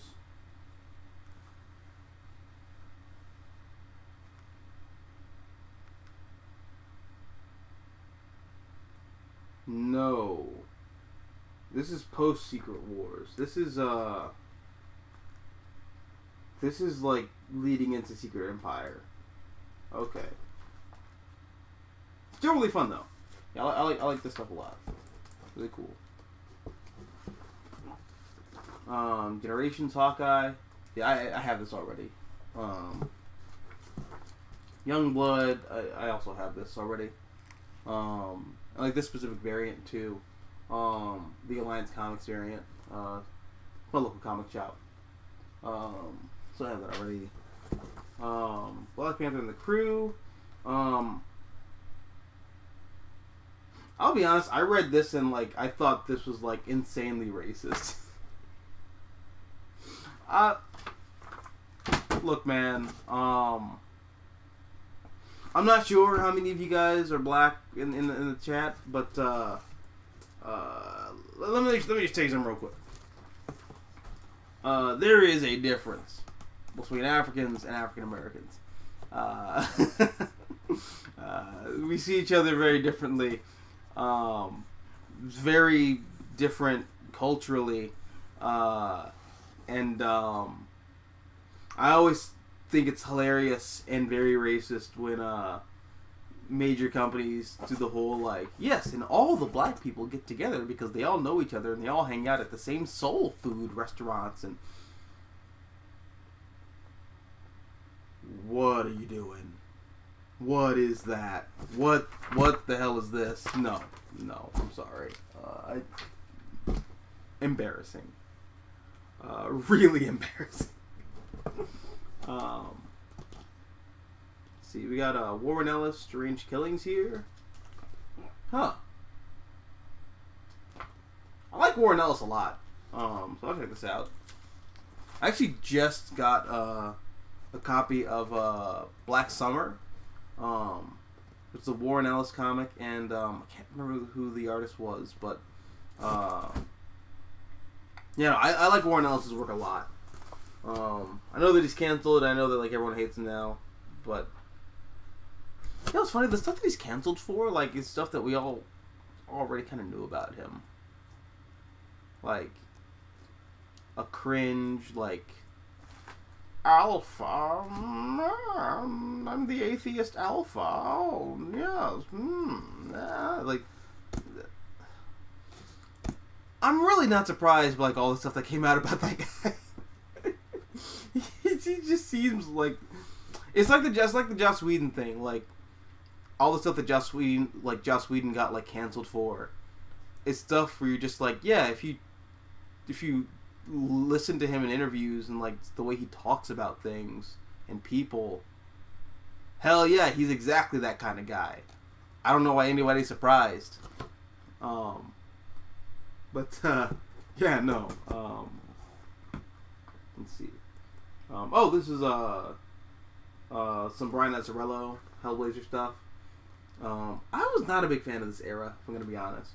I'll see if I feel any different now, but I remember like not liking that at all when I like read it in high school. Yeah, let me get back to the chat though. Tevia says, I really like Orion. He's really cool. He's really awesome and super complex. Yeah, I agree. I think Orion's really cool. Albert says, I am glad they've narrowed their focus on the original characters. Probably not gonna happen, but they could make a spin-off show to explore some side characters which are being ignored. Show? Oh, you're talking about Young Justice? Yeah, no, if you're talking about Young Justice, I 100% agree. Young Justice feels like...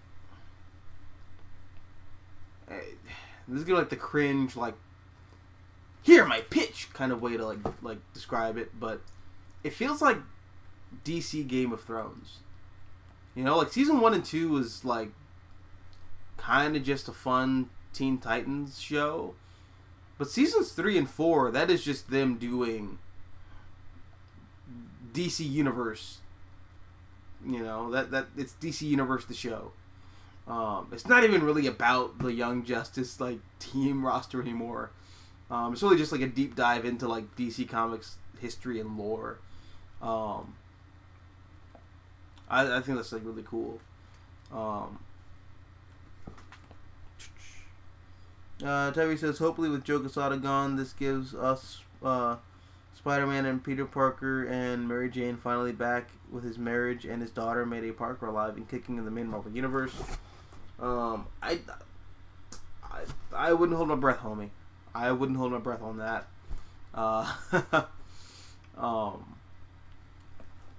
Let's see. Sorry, I'm like I'm gonna like make a lot of weird noises with my throat. It's like prime allergy season, and I'm feeling it. Ow. I feel like Donald Duck when I do that. I used to be able to do that like way better in like high school, but I can't do it now anymore. Supreme Omega says, my issue with Joe Quesada is not One More Day. My issue with his legacy is the endless wave of events that he created, starting with Disassembled, where heroes versus other heroes or heroes are hunted. It's getting tiring. No, I can also I agree with that 100%. I guess for me, I just kind of think the good outweighs the bad. But no, there's definitely a lot of bad. Like the whole endless barrage of events that started under Quesada, and also just like, what if the heroes were on the run? It's like, yeah, that's a cool premise, man, but like it's not cool when you do it 5 years in a row. Like, yeah.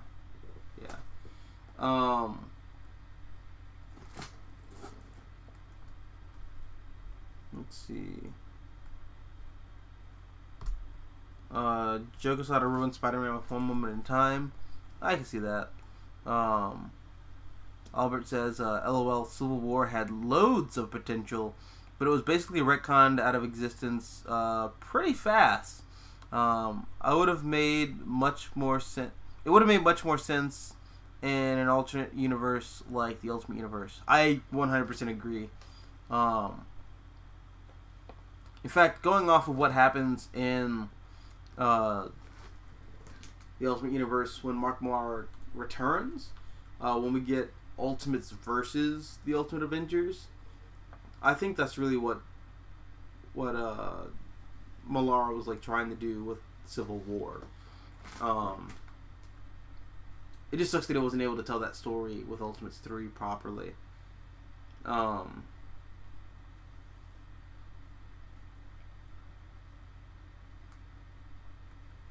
Supreme Omega says, I recommend Carl Kessel and Joe Kelly's mid-90s Daredevil run. I think I've read some of that at least. It was a first attempt to return Daredevil to his lighthearted roots, and Karen became a cool character post-Born Again, and it was a waste to kill her off. I can sympathize with that. Although, I think Guardian Devil, is that Guardian Devil when she gets killed off? I think Guardian Devil sets a really interesting precedent in Matt's life. Because after that we get the Bendis run on Daredevil, and Matt in that whole run is you're watching the self-destruction of a man for like 50 issues, because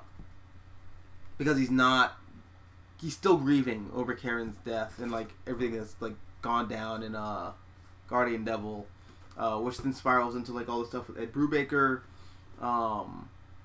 and Matt's new wife, or Mia, eventually being driven insane and like living in like an institution that she's placed in by her parents, and then Matt like joins the Hand, and then we get like a really terrible era in Daredevil comics, if I'm gonna be honest. But then that sets the stage for like the return to form with Mark Waid. So I think the death of Karen Page set in motion a lot of really cool stuff in Daredevil comics. But oh, that's just me. Tevye says, I still want a Superman game with Clark Kent, Superman, with my boys Jonathan Kent as a 10-year-old, teaming up with his dad and learning how to become a superhero. Be careful what you wish for. Be careful what you wish for. I'll just say that. Because I can see that happening, but I can also see that being like a live service kind of game situation. Which, okay, let me talk about that real quick. I was gonna save that for like a video, but I'll talk about it here. The really frustrating part about a lot of these live service superhero games, beyond them just being terrible, is that I think there's a lot of potential in having a live service, like, really good superhero game. Because I think superheroes lend themselves to the games as a service model just by nature of, like, how superhero comics and superhero stories operate. You know? You have this roster of supervillains that are constantly going in and out of prison, and you know, they're always like running schemes and like different kinds of criminal, like I don't want to say schemes again, but like there's like a revolving door of supervillains, and they often do the same thing over and over again. But like things are switched up here and there, and you can also like do raids on supervillain like hideouts and like in like camps and whatnot. I don't know. I just think that the live service model fits superheroes so well. It's just Gotham. I won't say Gotham Knights. Marvel's Avengers is trash, and I'm afraid Gotham Knights also will wind up being trash. I don't know about that Suicide Squad Kill the Justice League game just yet. I kind of gotten over like my just core irritation where it's come the fuck on, man. Like Rocksteady dropped all those Easter eggs for Superman in Arkham Knight, and then we follow up Arkham Knight with a DC game set in an open world metropolis, and you're playing as the Suicide Squad.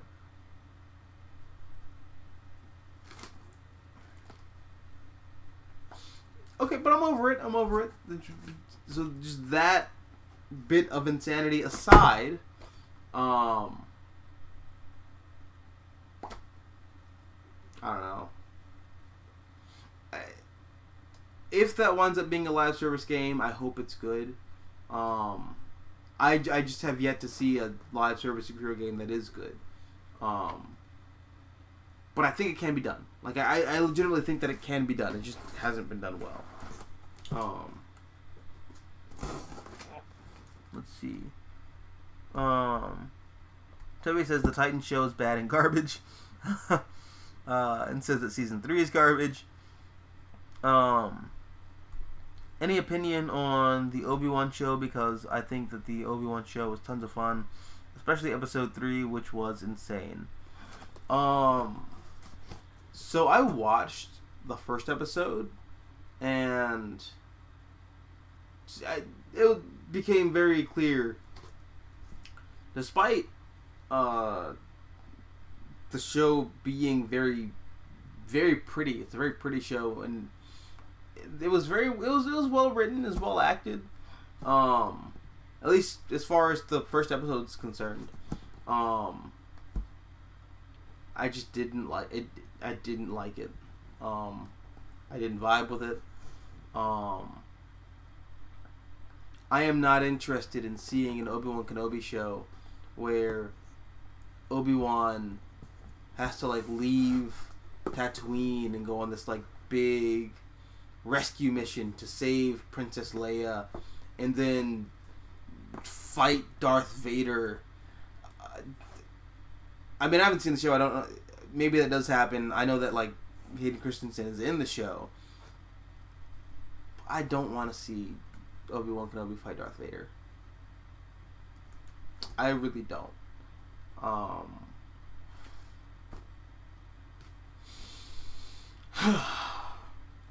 So yeah, that's just my whole thing. I'm not gonna watch the rest of that show. It's not my thing personally. My cursor went all the way up to the top of the chat. But okay. Oh crap! Damn it, Janet. Okay. I highly recommend checking out Spider-Girl Mayday Parker series by Tom DeFalco and Ron Friends, because that series is really awesome and tons of fun. I've read it. I don't have it anymore, but I read it and I liked it a lot. Pre-Crisis DC is underrated, especially the Bronze Age. It should get more love and be collected more. Yeah, man. I know that Teen Titans is collected, and that's pre-Crisis DC. But like, it would be cool if like some of that like Bronze Age like Batman, Superman stuff got reprinted, as well as some of that Justice League stuff. Like a lot of Justice League comics for that era is like it's really good. Yeah.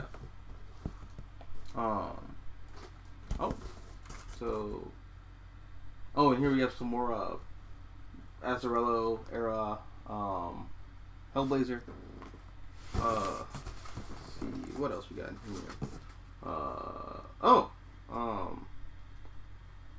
Son of Man. I don't think I've read this. I think this is like the end of Ennis's run on Hellblazer. I'm interested to check this out. Let's see. Rake at the Gates of Hell.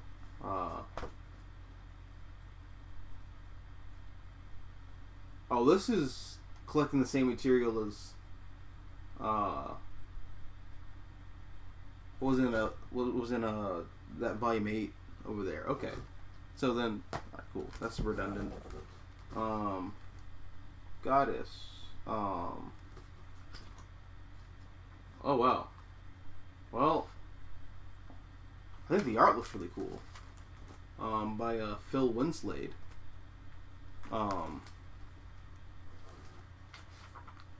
I'll check this out. I gotta check that out. Okay, let's see, what else? Batman Incorporated, this is the New 52 era. I've already read that stuff. I have that collected in the Grant Morrison Omnibus. Oh, sweet, The Fox. Yeah, this stuff's really fun. Yeah, I like this a lot. Yeah. I'll keep that around. Let's see, what else? Sweet. Titans, Together Forever. this is pretty cool, and it's actually kind of cool. Reading this alongside that James Robinson Justice League stuff, it reads so well. Because this kind of like lays the groundwork for that era to come, where like the legacy heroes, the teen heroes of DC's pantheon have like gotten older. They're adults now, so naturally they would grow into the parents' shoes. So yeah, no, I think this is really cool. See, oh wow, you got a Superman's Secret Identity in here. Cool. I like the series. This is a really fun series. You got 4 of 4, 3 of 4, 2 of 4, and 1 of 4. Sweet. Yeah. That was cool. I like Superman's Secret Identity quite a bit. I don't like how Secret Identity is often recommended as like people's introduction to the character of Superman. I don't like how Superman fans do that at all. That to me feels like when people try to recommend Dark Knight Returns as somebody's first Batman comic. Like, it's good. Dark Knight Returns is really good. Just like I think Secret Identity is really good. But I don't think that should be somebody's introduction to Batman. Just like I don't think this should be anyone's introduction to Superman. Because spoilers for anyone who hasn't read Secret Identity. This is not a traditional Superman comic. Like Clark Kent. This is not a comic about Clark Kent Superman. I mean, the protagonist, his name is Clark Kent, and he does have Superman's powers, but it takes place in the real world, where this guy whose parents jokingly named their son Clark Kent winds up getting the powers of Superman, and he works for like the CIA. Like, this has nothing to do with Superman. So I don't understand why Superman fans recommend this to people as like an introduction to the character Superman. I don't get it. Still a really good series, but I never understood that logic. Oh sweet, and here we have Creature of the Night by Kurt Busiek, which I never finished, by the way. I read book 1, and then just the series went on like a long ass hiatus because I think Kurt Busiek got sick.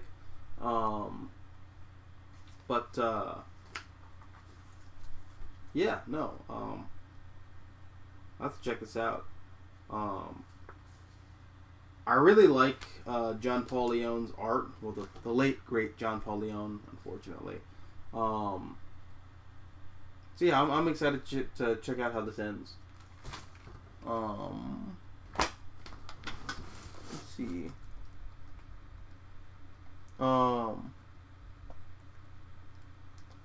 Terry says, I am not a fan of Garth Ennis. The Boys comic is such a mess. Garth Ennis is an acquired taste. I like Garth Ennis when he's doing anything not superhero related. Like, I really like War Stories. I love Punisher Max. I really enjoyed I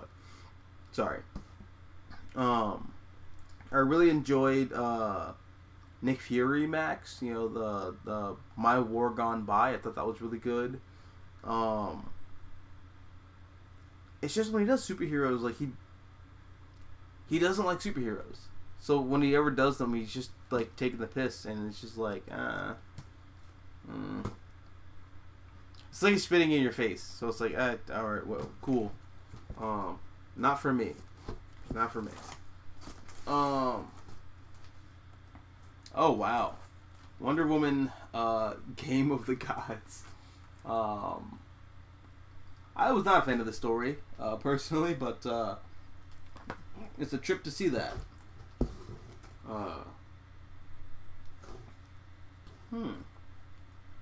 This here is Batman the Chalice. I've seen this cover before. I've never read this comic. I'll have to check that out.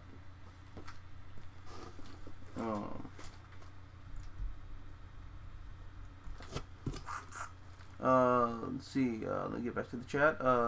Supreme Omega says the thing about One More Day, people can complain all they want, but honestly, it was a part of a larger trend where heroes can't be happy, can't be in stable love. It started with the death of Karen in Guardian Devil. You're right about that. And then we kind of saw that like seep into like a lot of the superheroes, because that's when we also saw Tony Stark and Pepper Potts. Like there's that idea of well, first of all, Pepper watches her husband of like 30 years, Happy Hogan, die. And then she tries to get with Tony, but that doesn't work because Tony, like he starts to shut his brain down. So like they start a relationship and then they can't be in one because Tony doesn't remember there ever being a relationship. Which was weird because the movie was coming out around that time period, so that would have been like the perfect time to like introduce that relationship idea. I don't know, whatever. But then like you also saw like the New 52 happen and Superman was broken up from Lois Lane. Barry Allen and Iris West were broken up. There's a lot of like superhero like breakups and like relationships that like never panned out. Like Batwoman and Maggie Sawyer, which I thought was a really good relationship pairing, if I'm gonna be honest. Just that did set off a trend. You're right. I agree. Tevi says X-Men is such a mess right now. I know people who are like really digging it. To each their own, but I'm not a fan personally. Tevi says, speaking of Superman Red Sun, that reminds me. Any opinion on Superman Red Sun appearing in the Multiplicity arc during Rebirth? Because I love that moment of him meeting a Superman pre-52. Yeah, I thought that was really cute. I really like Multiplicity. I think that's a fun Superman story. I think having a Superverse is more appropriate than there being a Spider-Verse.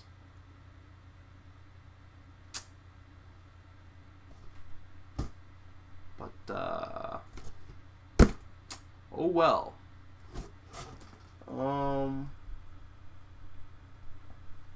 Let's see. Oh crap.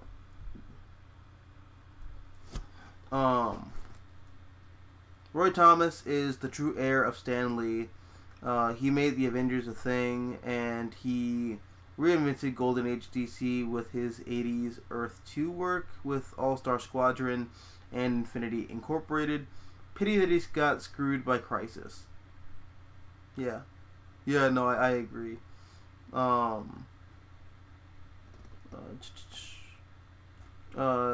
Speaking of Earth 2, how did you feel about the New 52 Earth 2 series from the very beginning to end? I like a lot of ideas in the New 52 Earth 2 series. And I don't know, outside of, but like ideas can only take you so far. And that's the thing about Tom Taylor, who like crafted a lot of that stuff. Tom Taylor has a lot of really good ideas. it's just I think his execution on a lot of stuff is iffy at best.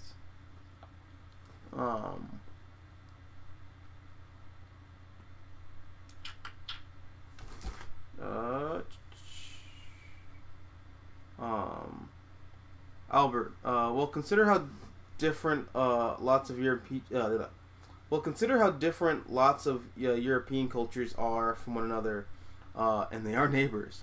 It only makes sense that Africans and African Americans would be culturally different. That's what I'm saying, but I guess people who work in the entertainment industry just kind of see black faces and just go like, "Oh, you're all the same." And you're all eating the same collard greens at the same soul food restaurants. What comic was that? Where I think Goliath died, and like all the black superheroes got together, and like they all went to like a soul food restaurant to like commemorate their dead brother. They talked about the good times and how the white man and the Marvel universe is all. It's like, bro, okay, Black Panther. Black Panther's not one of y'all, dog. Like, Black Panther's the richest man in the Marvel universe. He does not view Luke Cage and Misty Knight as company that he would entertain. It's like peers. He no. Like, what are we doing? You know, like, and even then, like, Falcon hanging out with like Luke Cage. I doubt that. I seriously doubt that. Like, no, come on, man. But I guess all black people know each other, and all black people are best friends with each other in the Marvel universe. I guess.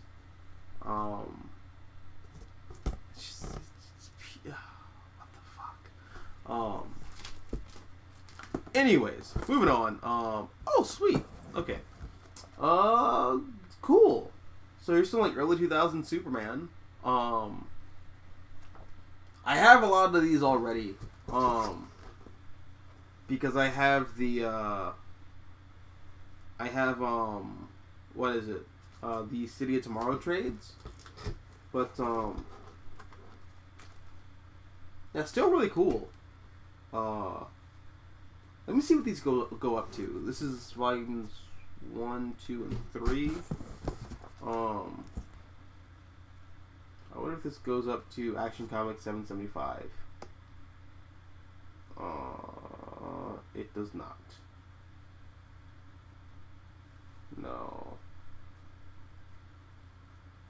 No, yeah.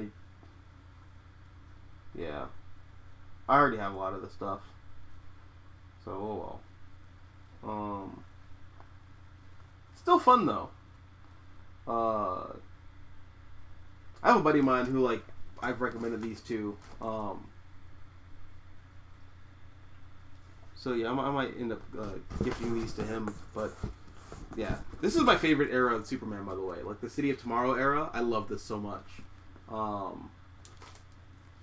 Yeah. It's like my favorite era of the character Superman. Yeah, let's see. Tevia says, I'm still mad that Bendis ruined my favorite Superman family for garbage. Well, Bendis isn't the only person to blame there. Sure, Bendis wrote it, but, like, the editors allowed it to happen.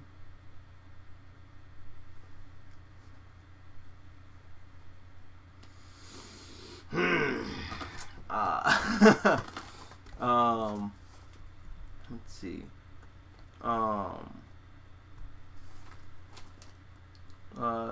W says, heck, season 4 of Young Justice, I presume, gave us Razor from Green Lantern the Animated Series to reappear in the show, which made me so happy. I agree. It's funny. I'm watching Young Justice with my girlfriend, and we find Razor, and or not we, but Kilowog finds Razor, and I was like, "Oh my God, it's Razor from Green Lantern the Animated Series!" And she's just like, bro, what? Yeah, no, I was super excited to see that. Also, it's really cool that like Green Lantern the animated series takes place in the same universe as Young Justice. I like that a lot.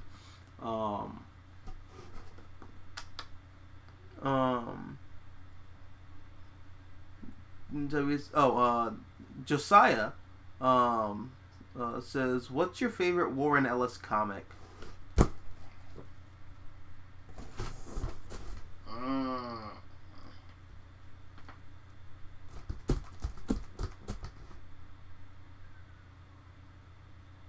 It's hard to say because he doesn't finish a lot of them.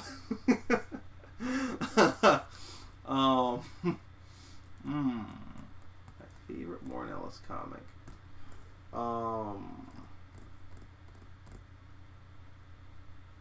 I really like the Injection. I really like Injection.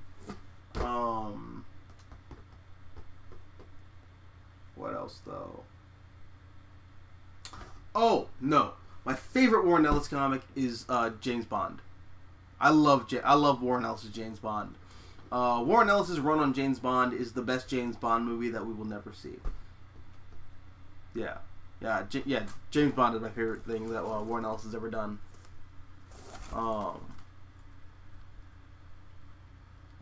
Well, I also really like The Authority. A buddy of mine just lent me a copy of The Authority, and also like some of the Wildstorm stuff. Not Wildstorm. Well, it is in the Wildstorm universe, but is it called Wildstorm? With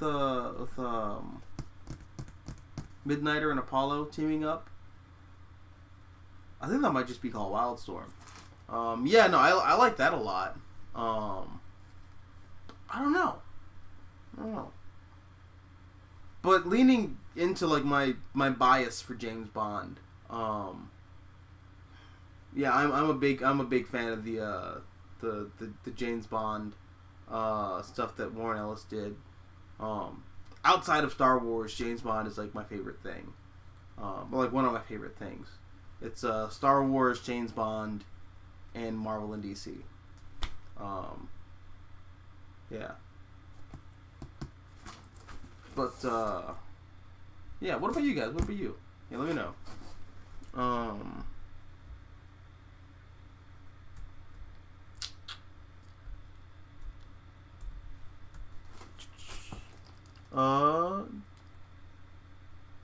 On Wonder Woman, this is Supreme Omega.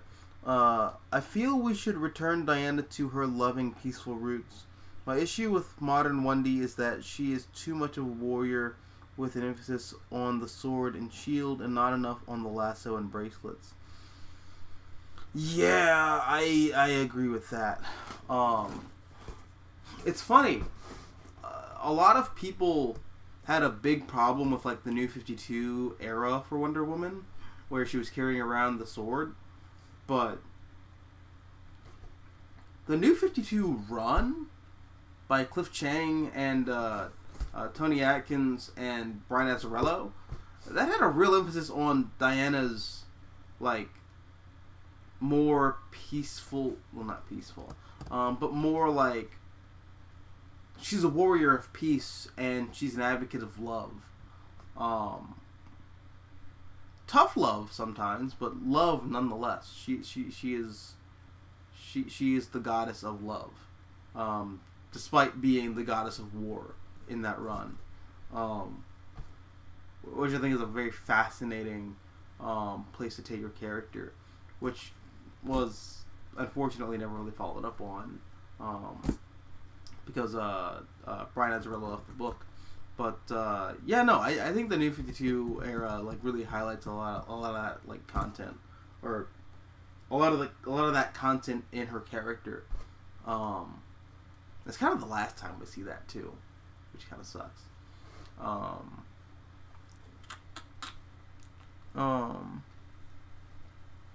Question: how would you save the Ultimate Marvel Universe from getting destroyed by Ultimatum? Well, I wouldn't have pulled Mark Millar out of the Ultimate Universe. That's that. Yeah, that's how I would have saved it. Albert says, "Have you seen the latest Suicide Squad movie? It was surprisingly good, in my opinion. I was pleasantly surprised by it. In fact, you can check out my review for Suicide Squad. Yeah, I liked it a lot. I was pleasantly surprised. Well, not pleasantly surprised. I like James Gunn a lot. James Gunn is like one of my favorite like movie directors. But yeah, I was not expecting the movie that we got with Suicide Squad from him. I thought he was just gonna give us like Guardians again, but he gave us a Suicide Squad movie. Like, yeah, man, I was very pleasantly surprised.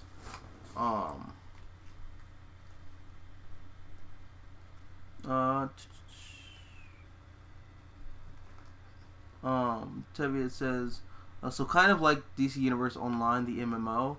Oh, you're talking about the live service games. Yeah, that's the thing. I think superheroes fit the live service model just by the very nature of what superheroes are. And that's what frustrates me about Marvel's Avengers, and what really kind of worries me about Gotham Knights based off what we've seen and heard. Because Marvel's Avengers has no real reason to suck, even though it does. And Gotham Knights could potentially suck very hard. But no, I think that superheroes, just by nature, they just gel well with the games as a service model. Again, a revolving door of supervillains with diverse weapons, diverse powers, diverse skill sets, which presents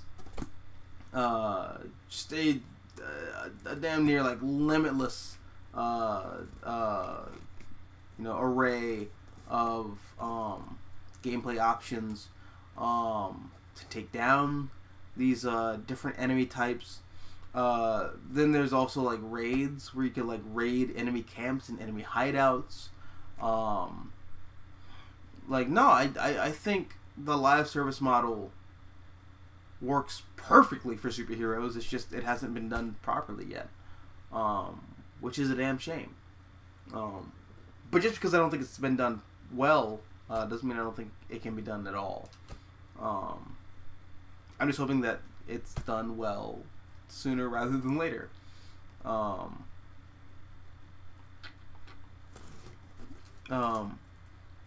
Supreme Omega says, thoughts on New Krypton era of Superman?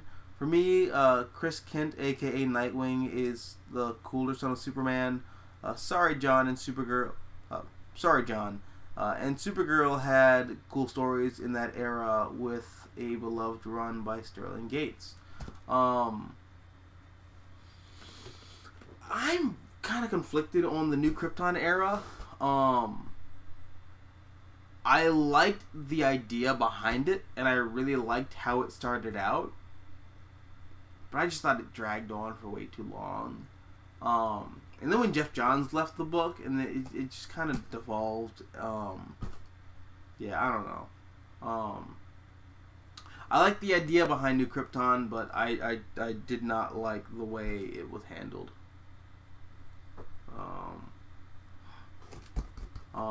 I also wasn't a fan of that Supergirl stuff, personally.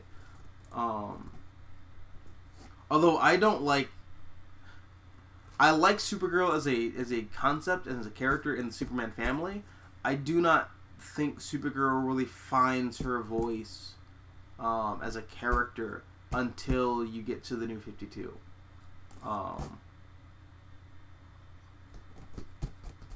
Let's see. Albert says, I've got to get Gotham Knights to support it for my boy Tim, even if I suspect that it will be bad. It's a sacrifice that I'm willing to make. And you buying the game is a sacrifice that I'm also willing to make.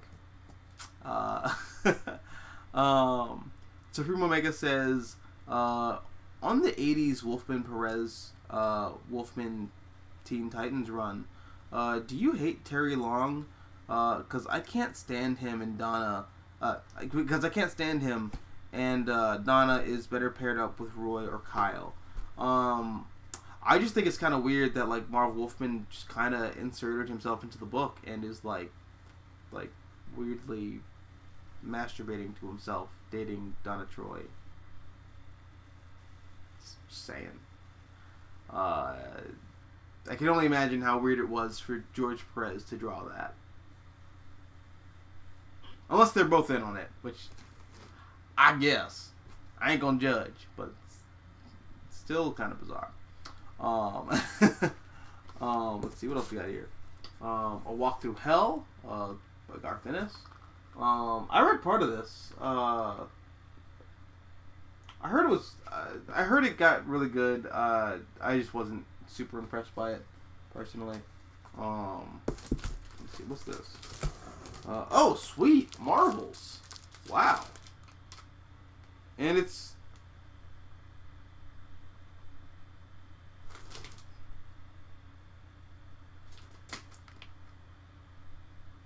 Hold the fuck up. Hold the fuck up.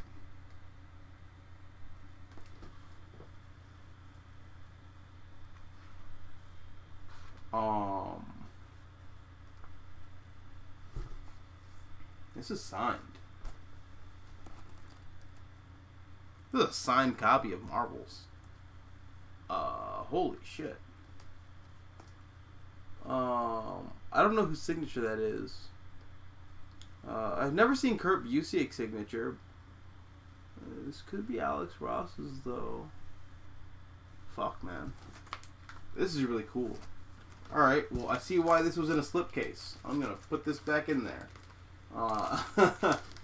Alright. Yep. There we go. That's really cool. I like this comic a lot. I love the Marvels. I think I think it's really cool. Shit, man. Yeah, that's dope.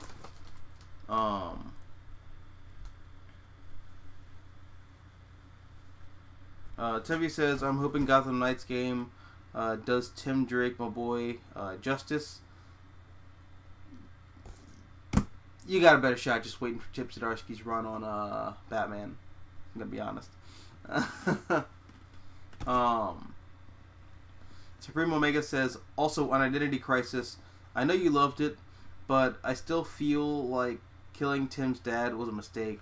What made Tim different from the other Robins is that he had a somewhat normal life with a living father.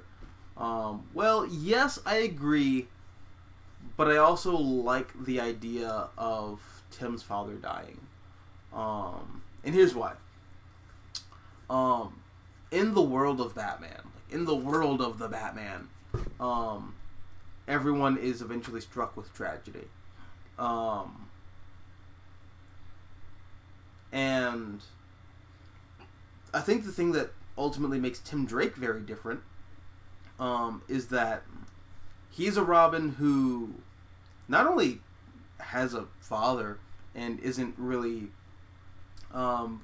involved in the hero business because of a personal tragedy, but much rather he's in the hero business because he's a fanboy.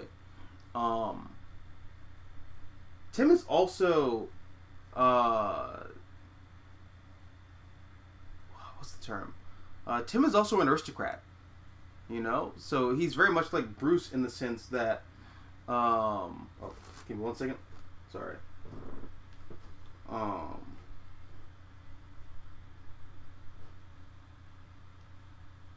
Give me 1 second, guys. Sorry about that.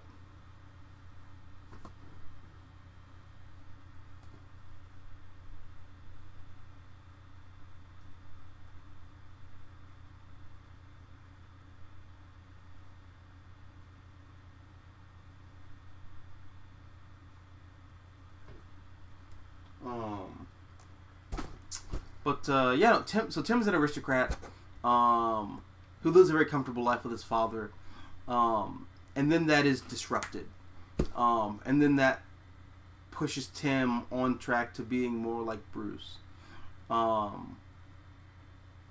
And I would disagree in the sense that Tim's biggest difference is that he has a somewhat normal life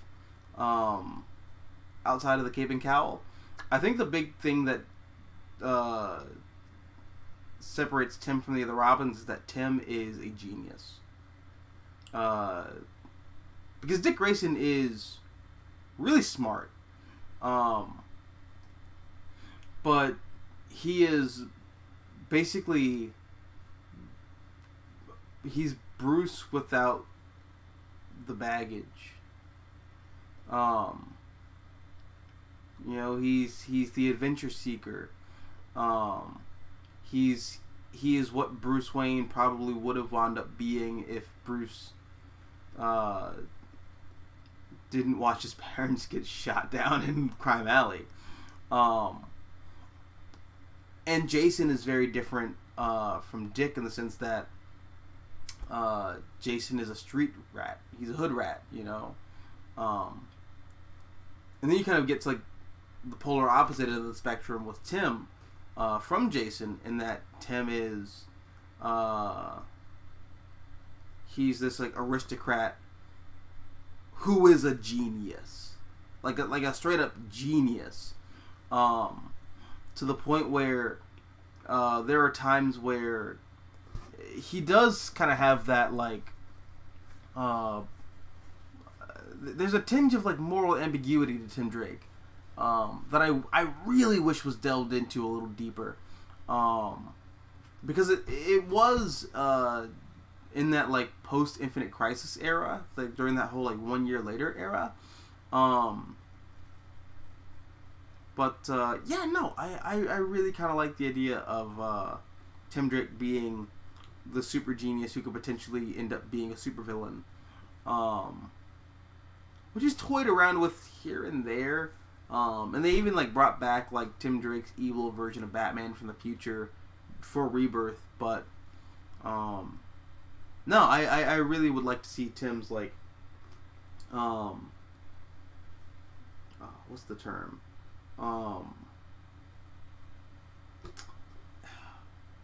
Well, there's a word for it, but I'll just say like his arrogant intelligence. I wish that was like highlighted more.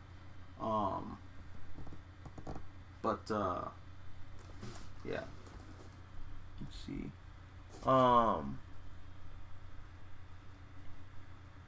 Tim's father was a tool. Yeah, he was.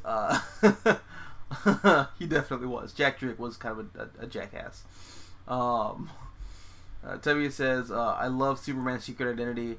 It's a really good story. I agree. I just don't think it should ever be recommended as like somebody's first Superman comic. I never understood that at all.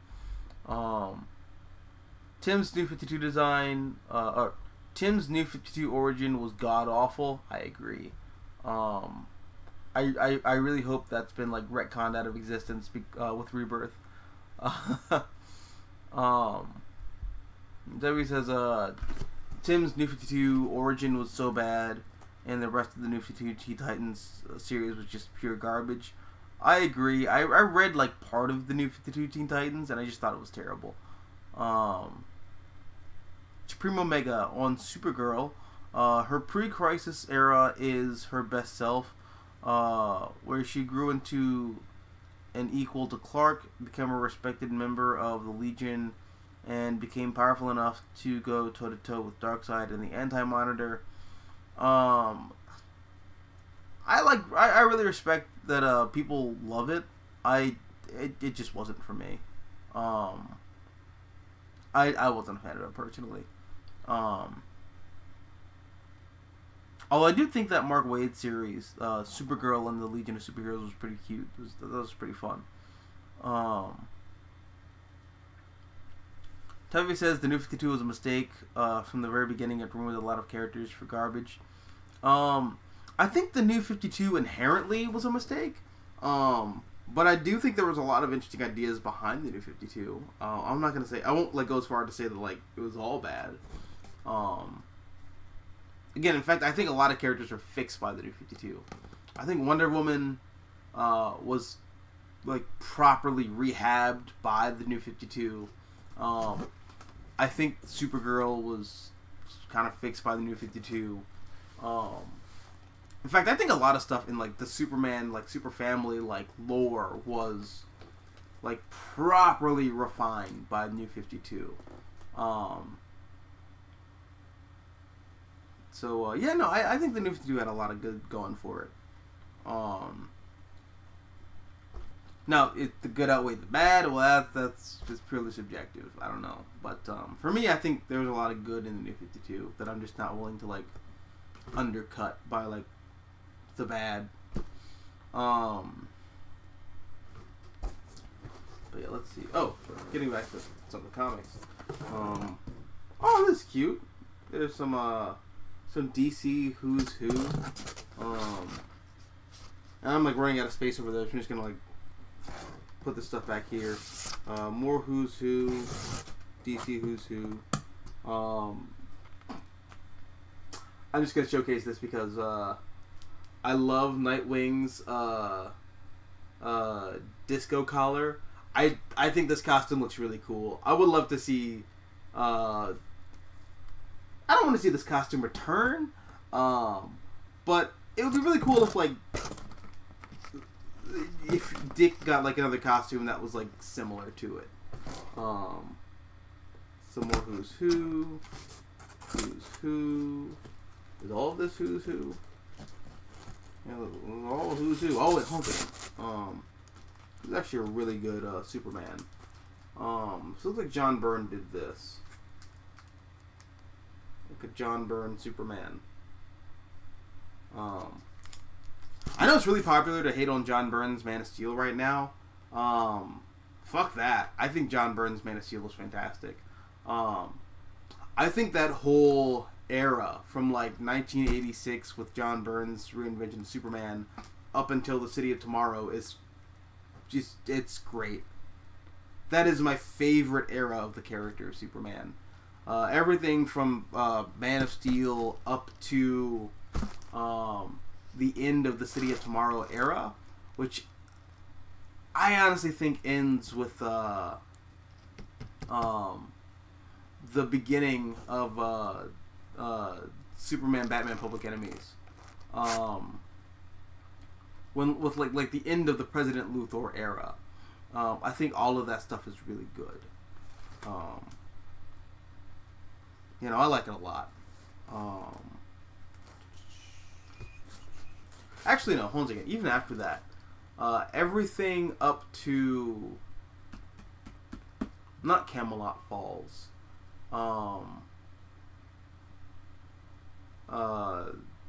Man of Steel up to For Tomorrow. Even though I'm not really a big fan of For Tomorrow, but like that, like I think For Tomorrow was like the proper ending for that era. When like some of that like stuff from Mark Waid's Birthright is like brought into canon, because I think that like signifies the end of the Byrne era on Superman. But like everything from like 1986 to like 2005 ish is like, that's my favorite era of Superman. I really like it a lot. There's a lot of there's like a lot of Who's Who in here. Who's Who. These are cute and fun, but like I'm never gonna read through these. Let's see. There's the Lois Lane series by Greg Rucka. I heard this was really good. I just ignored it because modern Superman just kind of, my heart's broken on Superman. Like I don't think Superman as a character is broken because Superman's been around for like 80 years. Like you can't break Superman. But the current status quo for the character of Superman, I am not a fan of at all. Like, I'm loving the Philip Kennedy Johnson Action Comics series, but it's funny, like, seeing Johnson talk about how, like, yeah, and after the Warworld saga, we're going to go back to Earth, and we're going to see Clark interact with the citizens of Metropolis. And it's like, I am dreading that. I'm dreading that really hard. I don't like the idea of Clark Kent's identity being added to the public. I don't like anything that DC's done with John Kent. I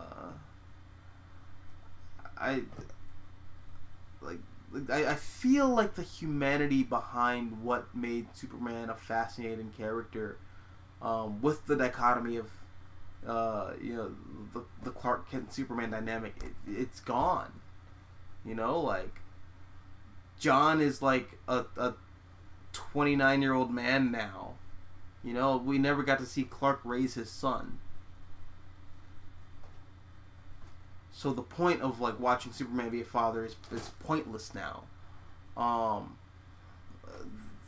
Clark being a journalist, living an ordinary human life while not being Superman, that's gone now. You know, now he's just Superman 24/7. You know, he's on God mode all the time. The core appeal for the character Superman for me is just kind of not there anymore. So I really kind of don't want to see Clark go back to Earth. I don't know. That's just how I feel about modern Superman, and that's the big reason why I just kind of ignored the Lois Lane series. I'm sure it was good, but with everything that was going on with, like, Bendis and whatnot, I couldn't do it. I just couldn't do it. Oh, cool. Here's, like, Marvel snapshots of Carol Danvers. That's cool. Pretty cool. The Marvel snapshots. These are pretty fun. Also, really cool covers by Alex Ross.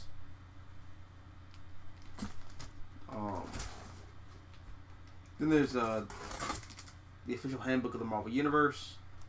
Again, much like Marvel's Who, like, or DC's Who's Who.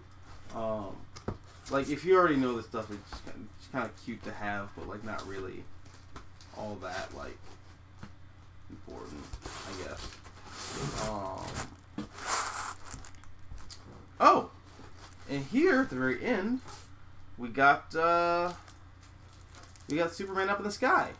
The individual issues. Sweet.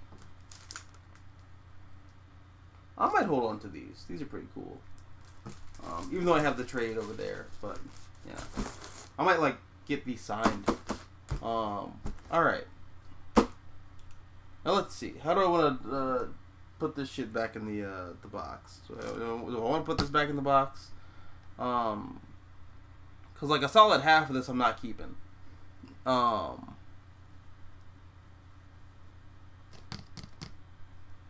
Fuck it, I'll just go through it later. It's like 2 a.m. now. It's like, alright, like 1:27. Yeah. I'm not gonna go through all that bullshit. Alright, so I'm just gonna put all this back. This is a really cool collection, dude. And I hope you're watching. If you're not, that's cool. You're, like, super busy with your job. I know you're super busy. But if you are watching, thank you very much, homie. I appreciate the collection. And this is just 1/5 of what I got in last week. This is a major collection. A lot of cool stuff. But yeah, man.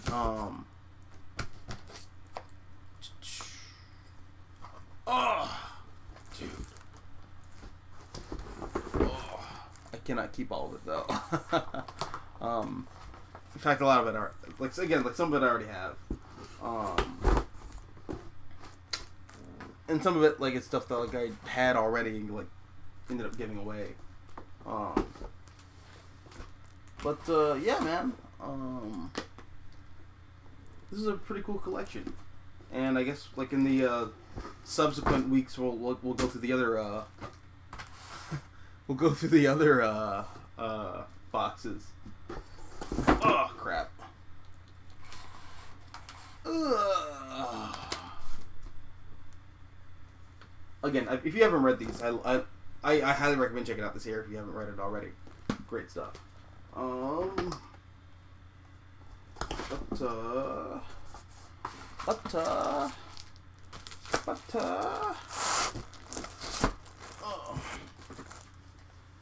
And boom. Alright. I have a marker somewhere. It's like right on this the top of this box, like gone through already. My thighs feel like normal now. They feel naked now. There's like not a giant box on them. My ass is. It's painful. Oh man. Oh shit. Oh, that's painful. Oh, good lord. Okay. So, let's run through some of these chats real quick. Tevia says, I miss Hickman on the X-Men so much. I do too, buddy. It's a damn shame. Hickman got me back into the X-Men, and as soon as he announced he was leaving, well, then I left. Because I don't care anymore.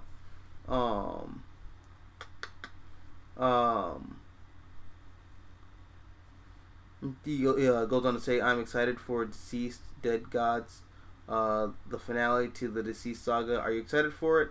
I haven't really been keeping up with Deceased, if I'm going to be honest. But if it's good, I'll check it out. Supreme Omega. On the modern trend of heroes can't be happy, it's all rooted in the misunderstanding of why Gwen's death is so beloved.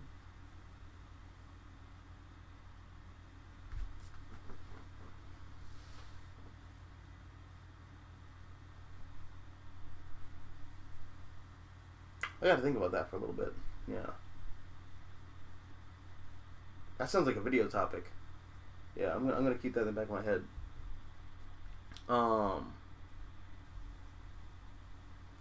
Albert says, Lord of the Rings is my favorite franchise at the moment, but Amazon is almost certainly going to test this. Well, now you know how I feel with Star Wars currently. Josiah Haynes says, Appett's been sinning, says, hello there, General Kenobi.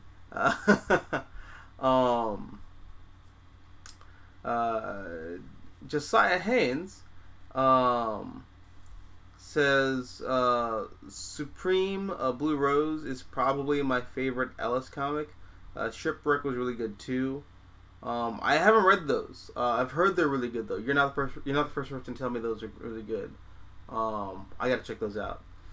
Supreme Omega says hot take. I like the idea of Ultimatum. To me, the Ultimate Universe needed a shake-up, and let's be honest, it cleared the deck for a more cool status quo with the Maker, Miles, Evil Gene, and Rebellious Kitty. I also agree. As much as I really don't like Ultimatum, I think a lot of stuff that spins out of Ultimatum is really good. Appet says, what t-shirt does you wear now withstanding? Oh, it's a Pac-Man shirt. Pac-Man t-shirt. Yeah.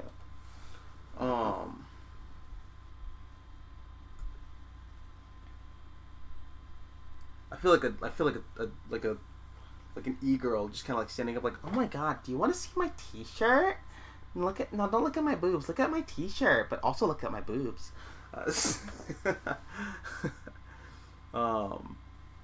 That's my real secret identity. I'm actually just a minx in disguised as blackface.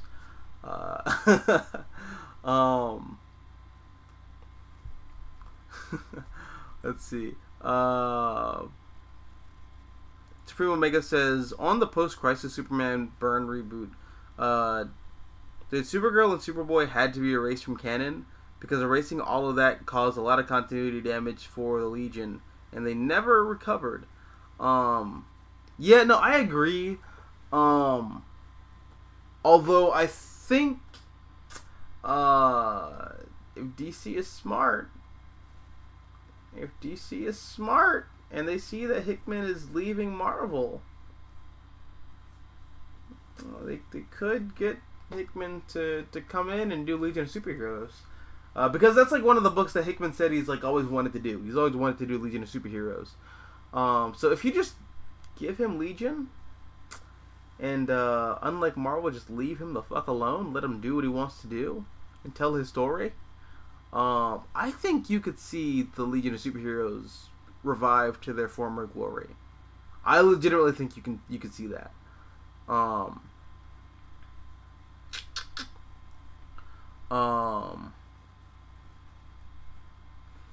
Albert says it was really weird that Rebirth Evil Tim was using the gun that killed Bruce's parents. Like, it was really creepy.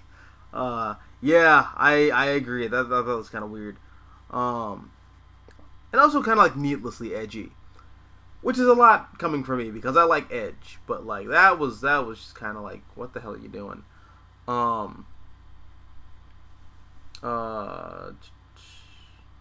Supreme Omega says, also, Identity Crisis.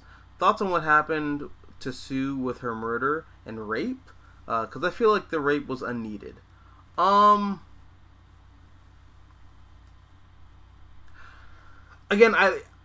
I like it.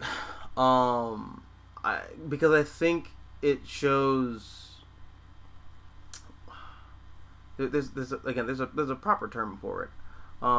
I think having a character like Sue Dibney, like, assaulted in such a horrific way in an era that most people just kind of associate with as, like, the fun times, like, Silver Age, having that happen in that era, it illustrates, this kind of...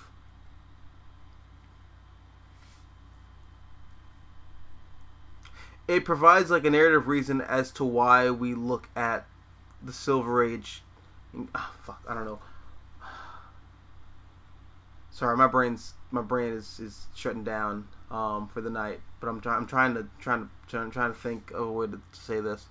I like the rape of Sue Dibney in Identity Crisis because. No, man, I think it kind of takes, it's really, like, wholesome character, from what we kind of, like, associate as, like, a very wholesome era in DC Comics history, and says, even the bright days, even the good old days, there's a lot of dirt, there's a lot of grime, there's a lot of horror, and... I don't know. Something about that perspective I really like. Again, it feels very Watchmen, but in a way that's like not hackneyed and dumb, in my opinion. I don't know, I really dug it. Supreme Omega says, on post-Crisis Superman, I recommend the Joe Casey Adventures of Superman. The run is noted for Superman never throwing a punch for a whole year and becoming a pacifist. Yeah, I think that's collected in the City of Tomorrow comics.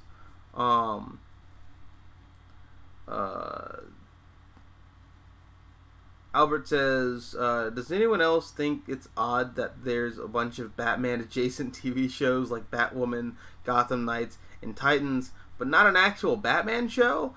It seems like a massive wasted opportunity. I agree. I don't know why that's happening. Fuck, dude, I don't know. I have no idea. It seems stupid to me.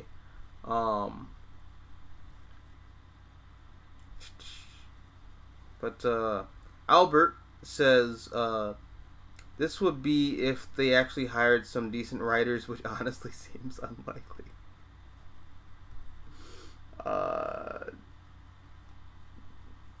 You said it, not me.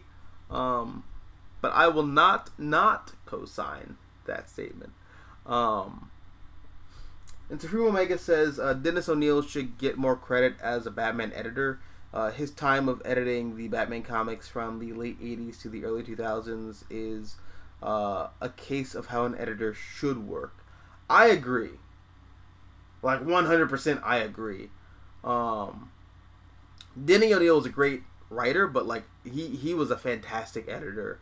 And he like led the charge for like my favorite era in Batman comics. Like one of my favorite eras in Batman comics. Yeah, rest in peace, Denny O'Neil. And with that, I'm gonna call it a night. Thank you guys for watching. You guys are amazing. I love you so much. I'm glad I was able to come back and do another stream. It's felt like forever.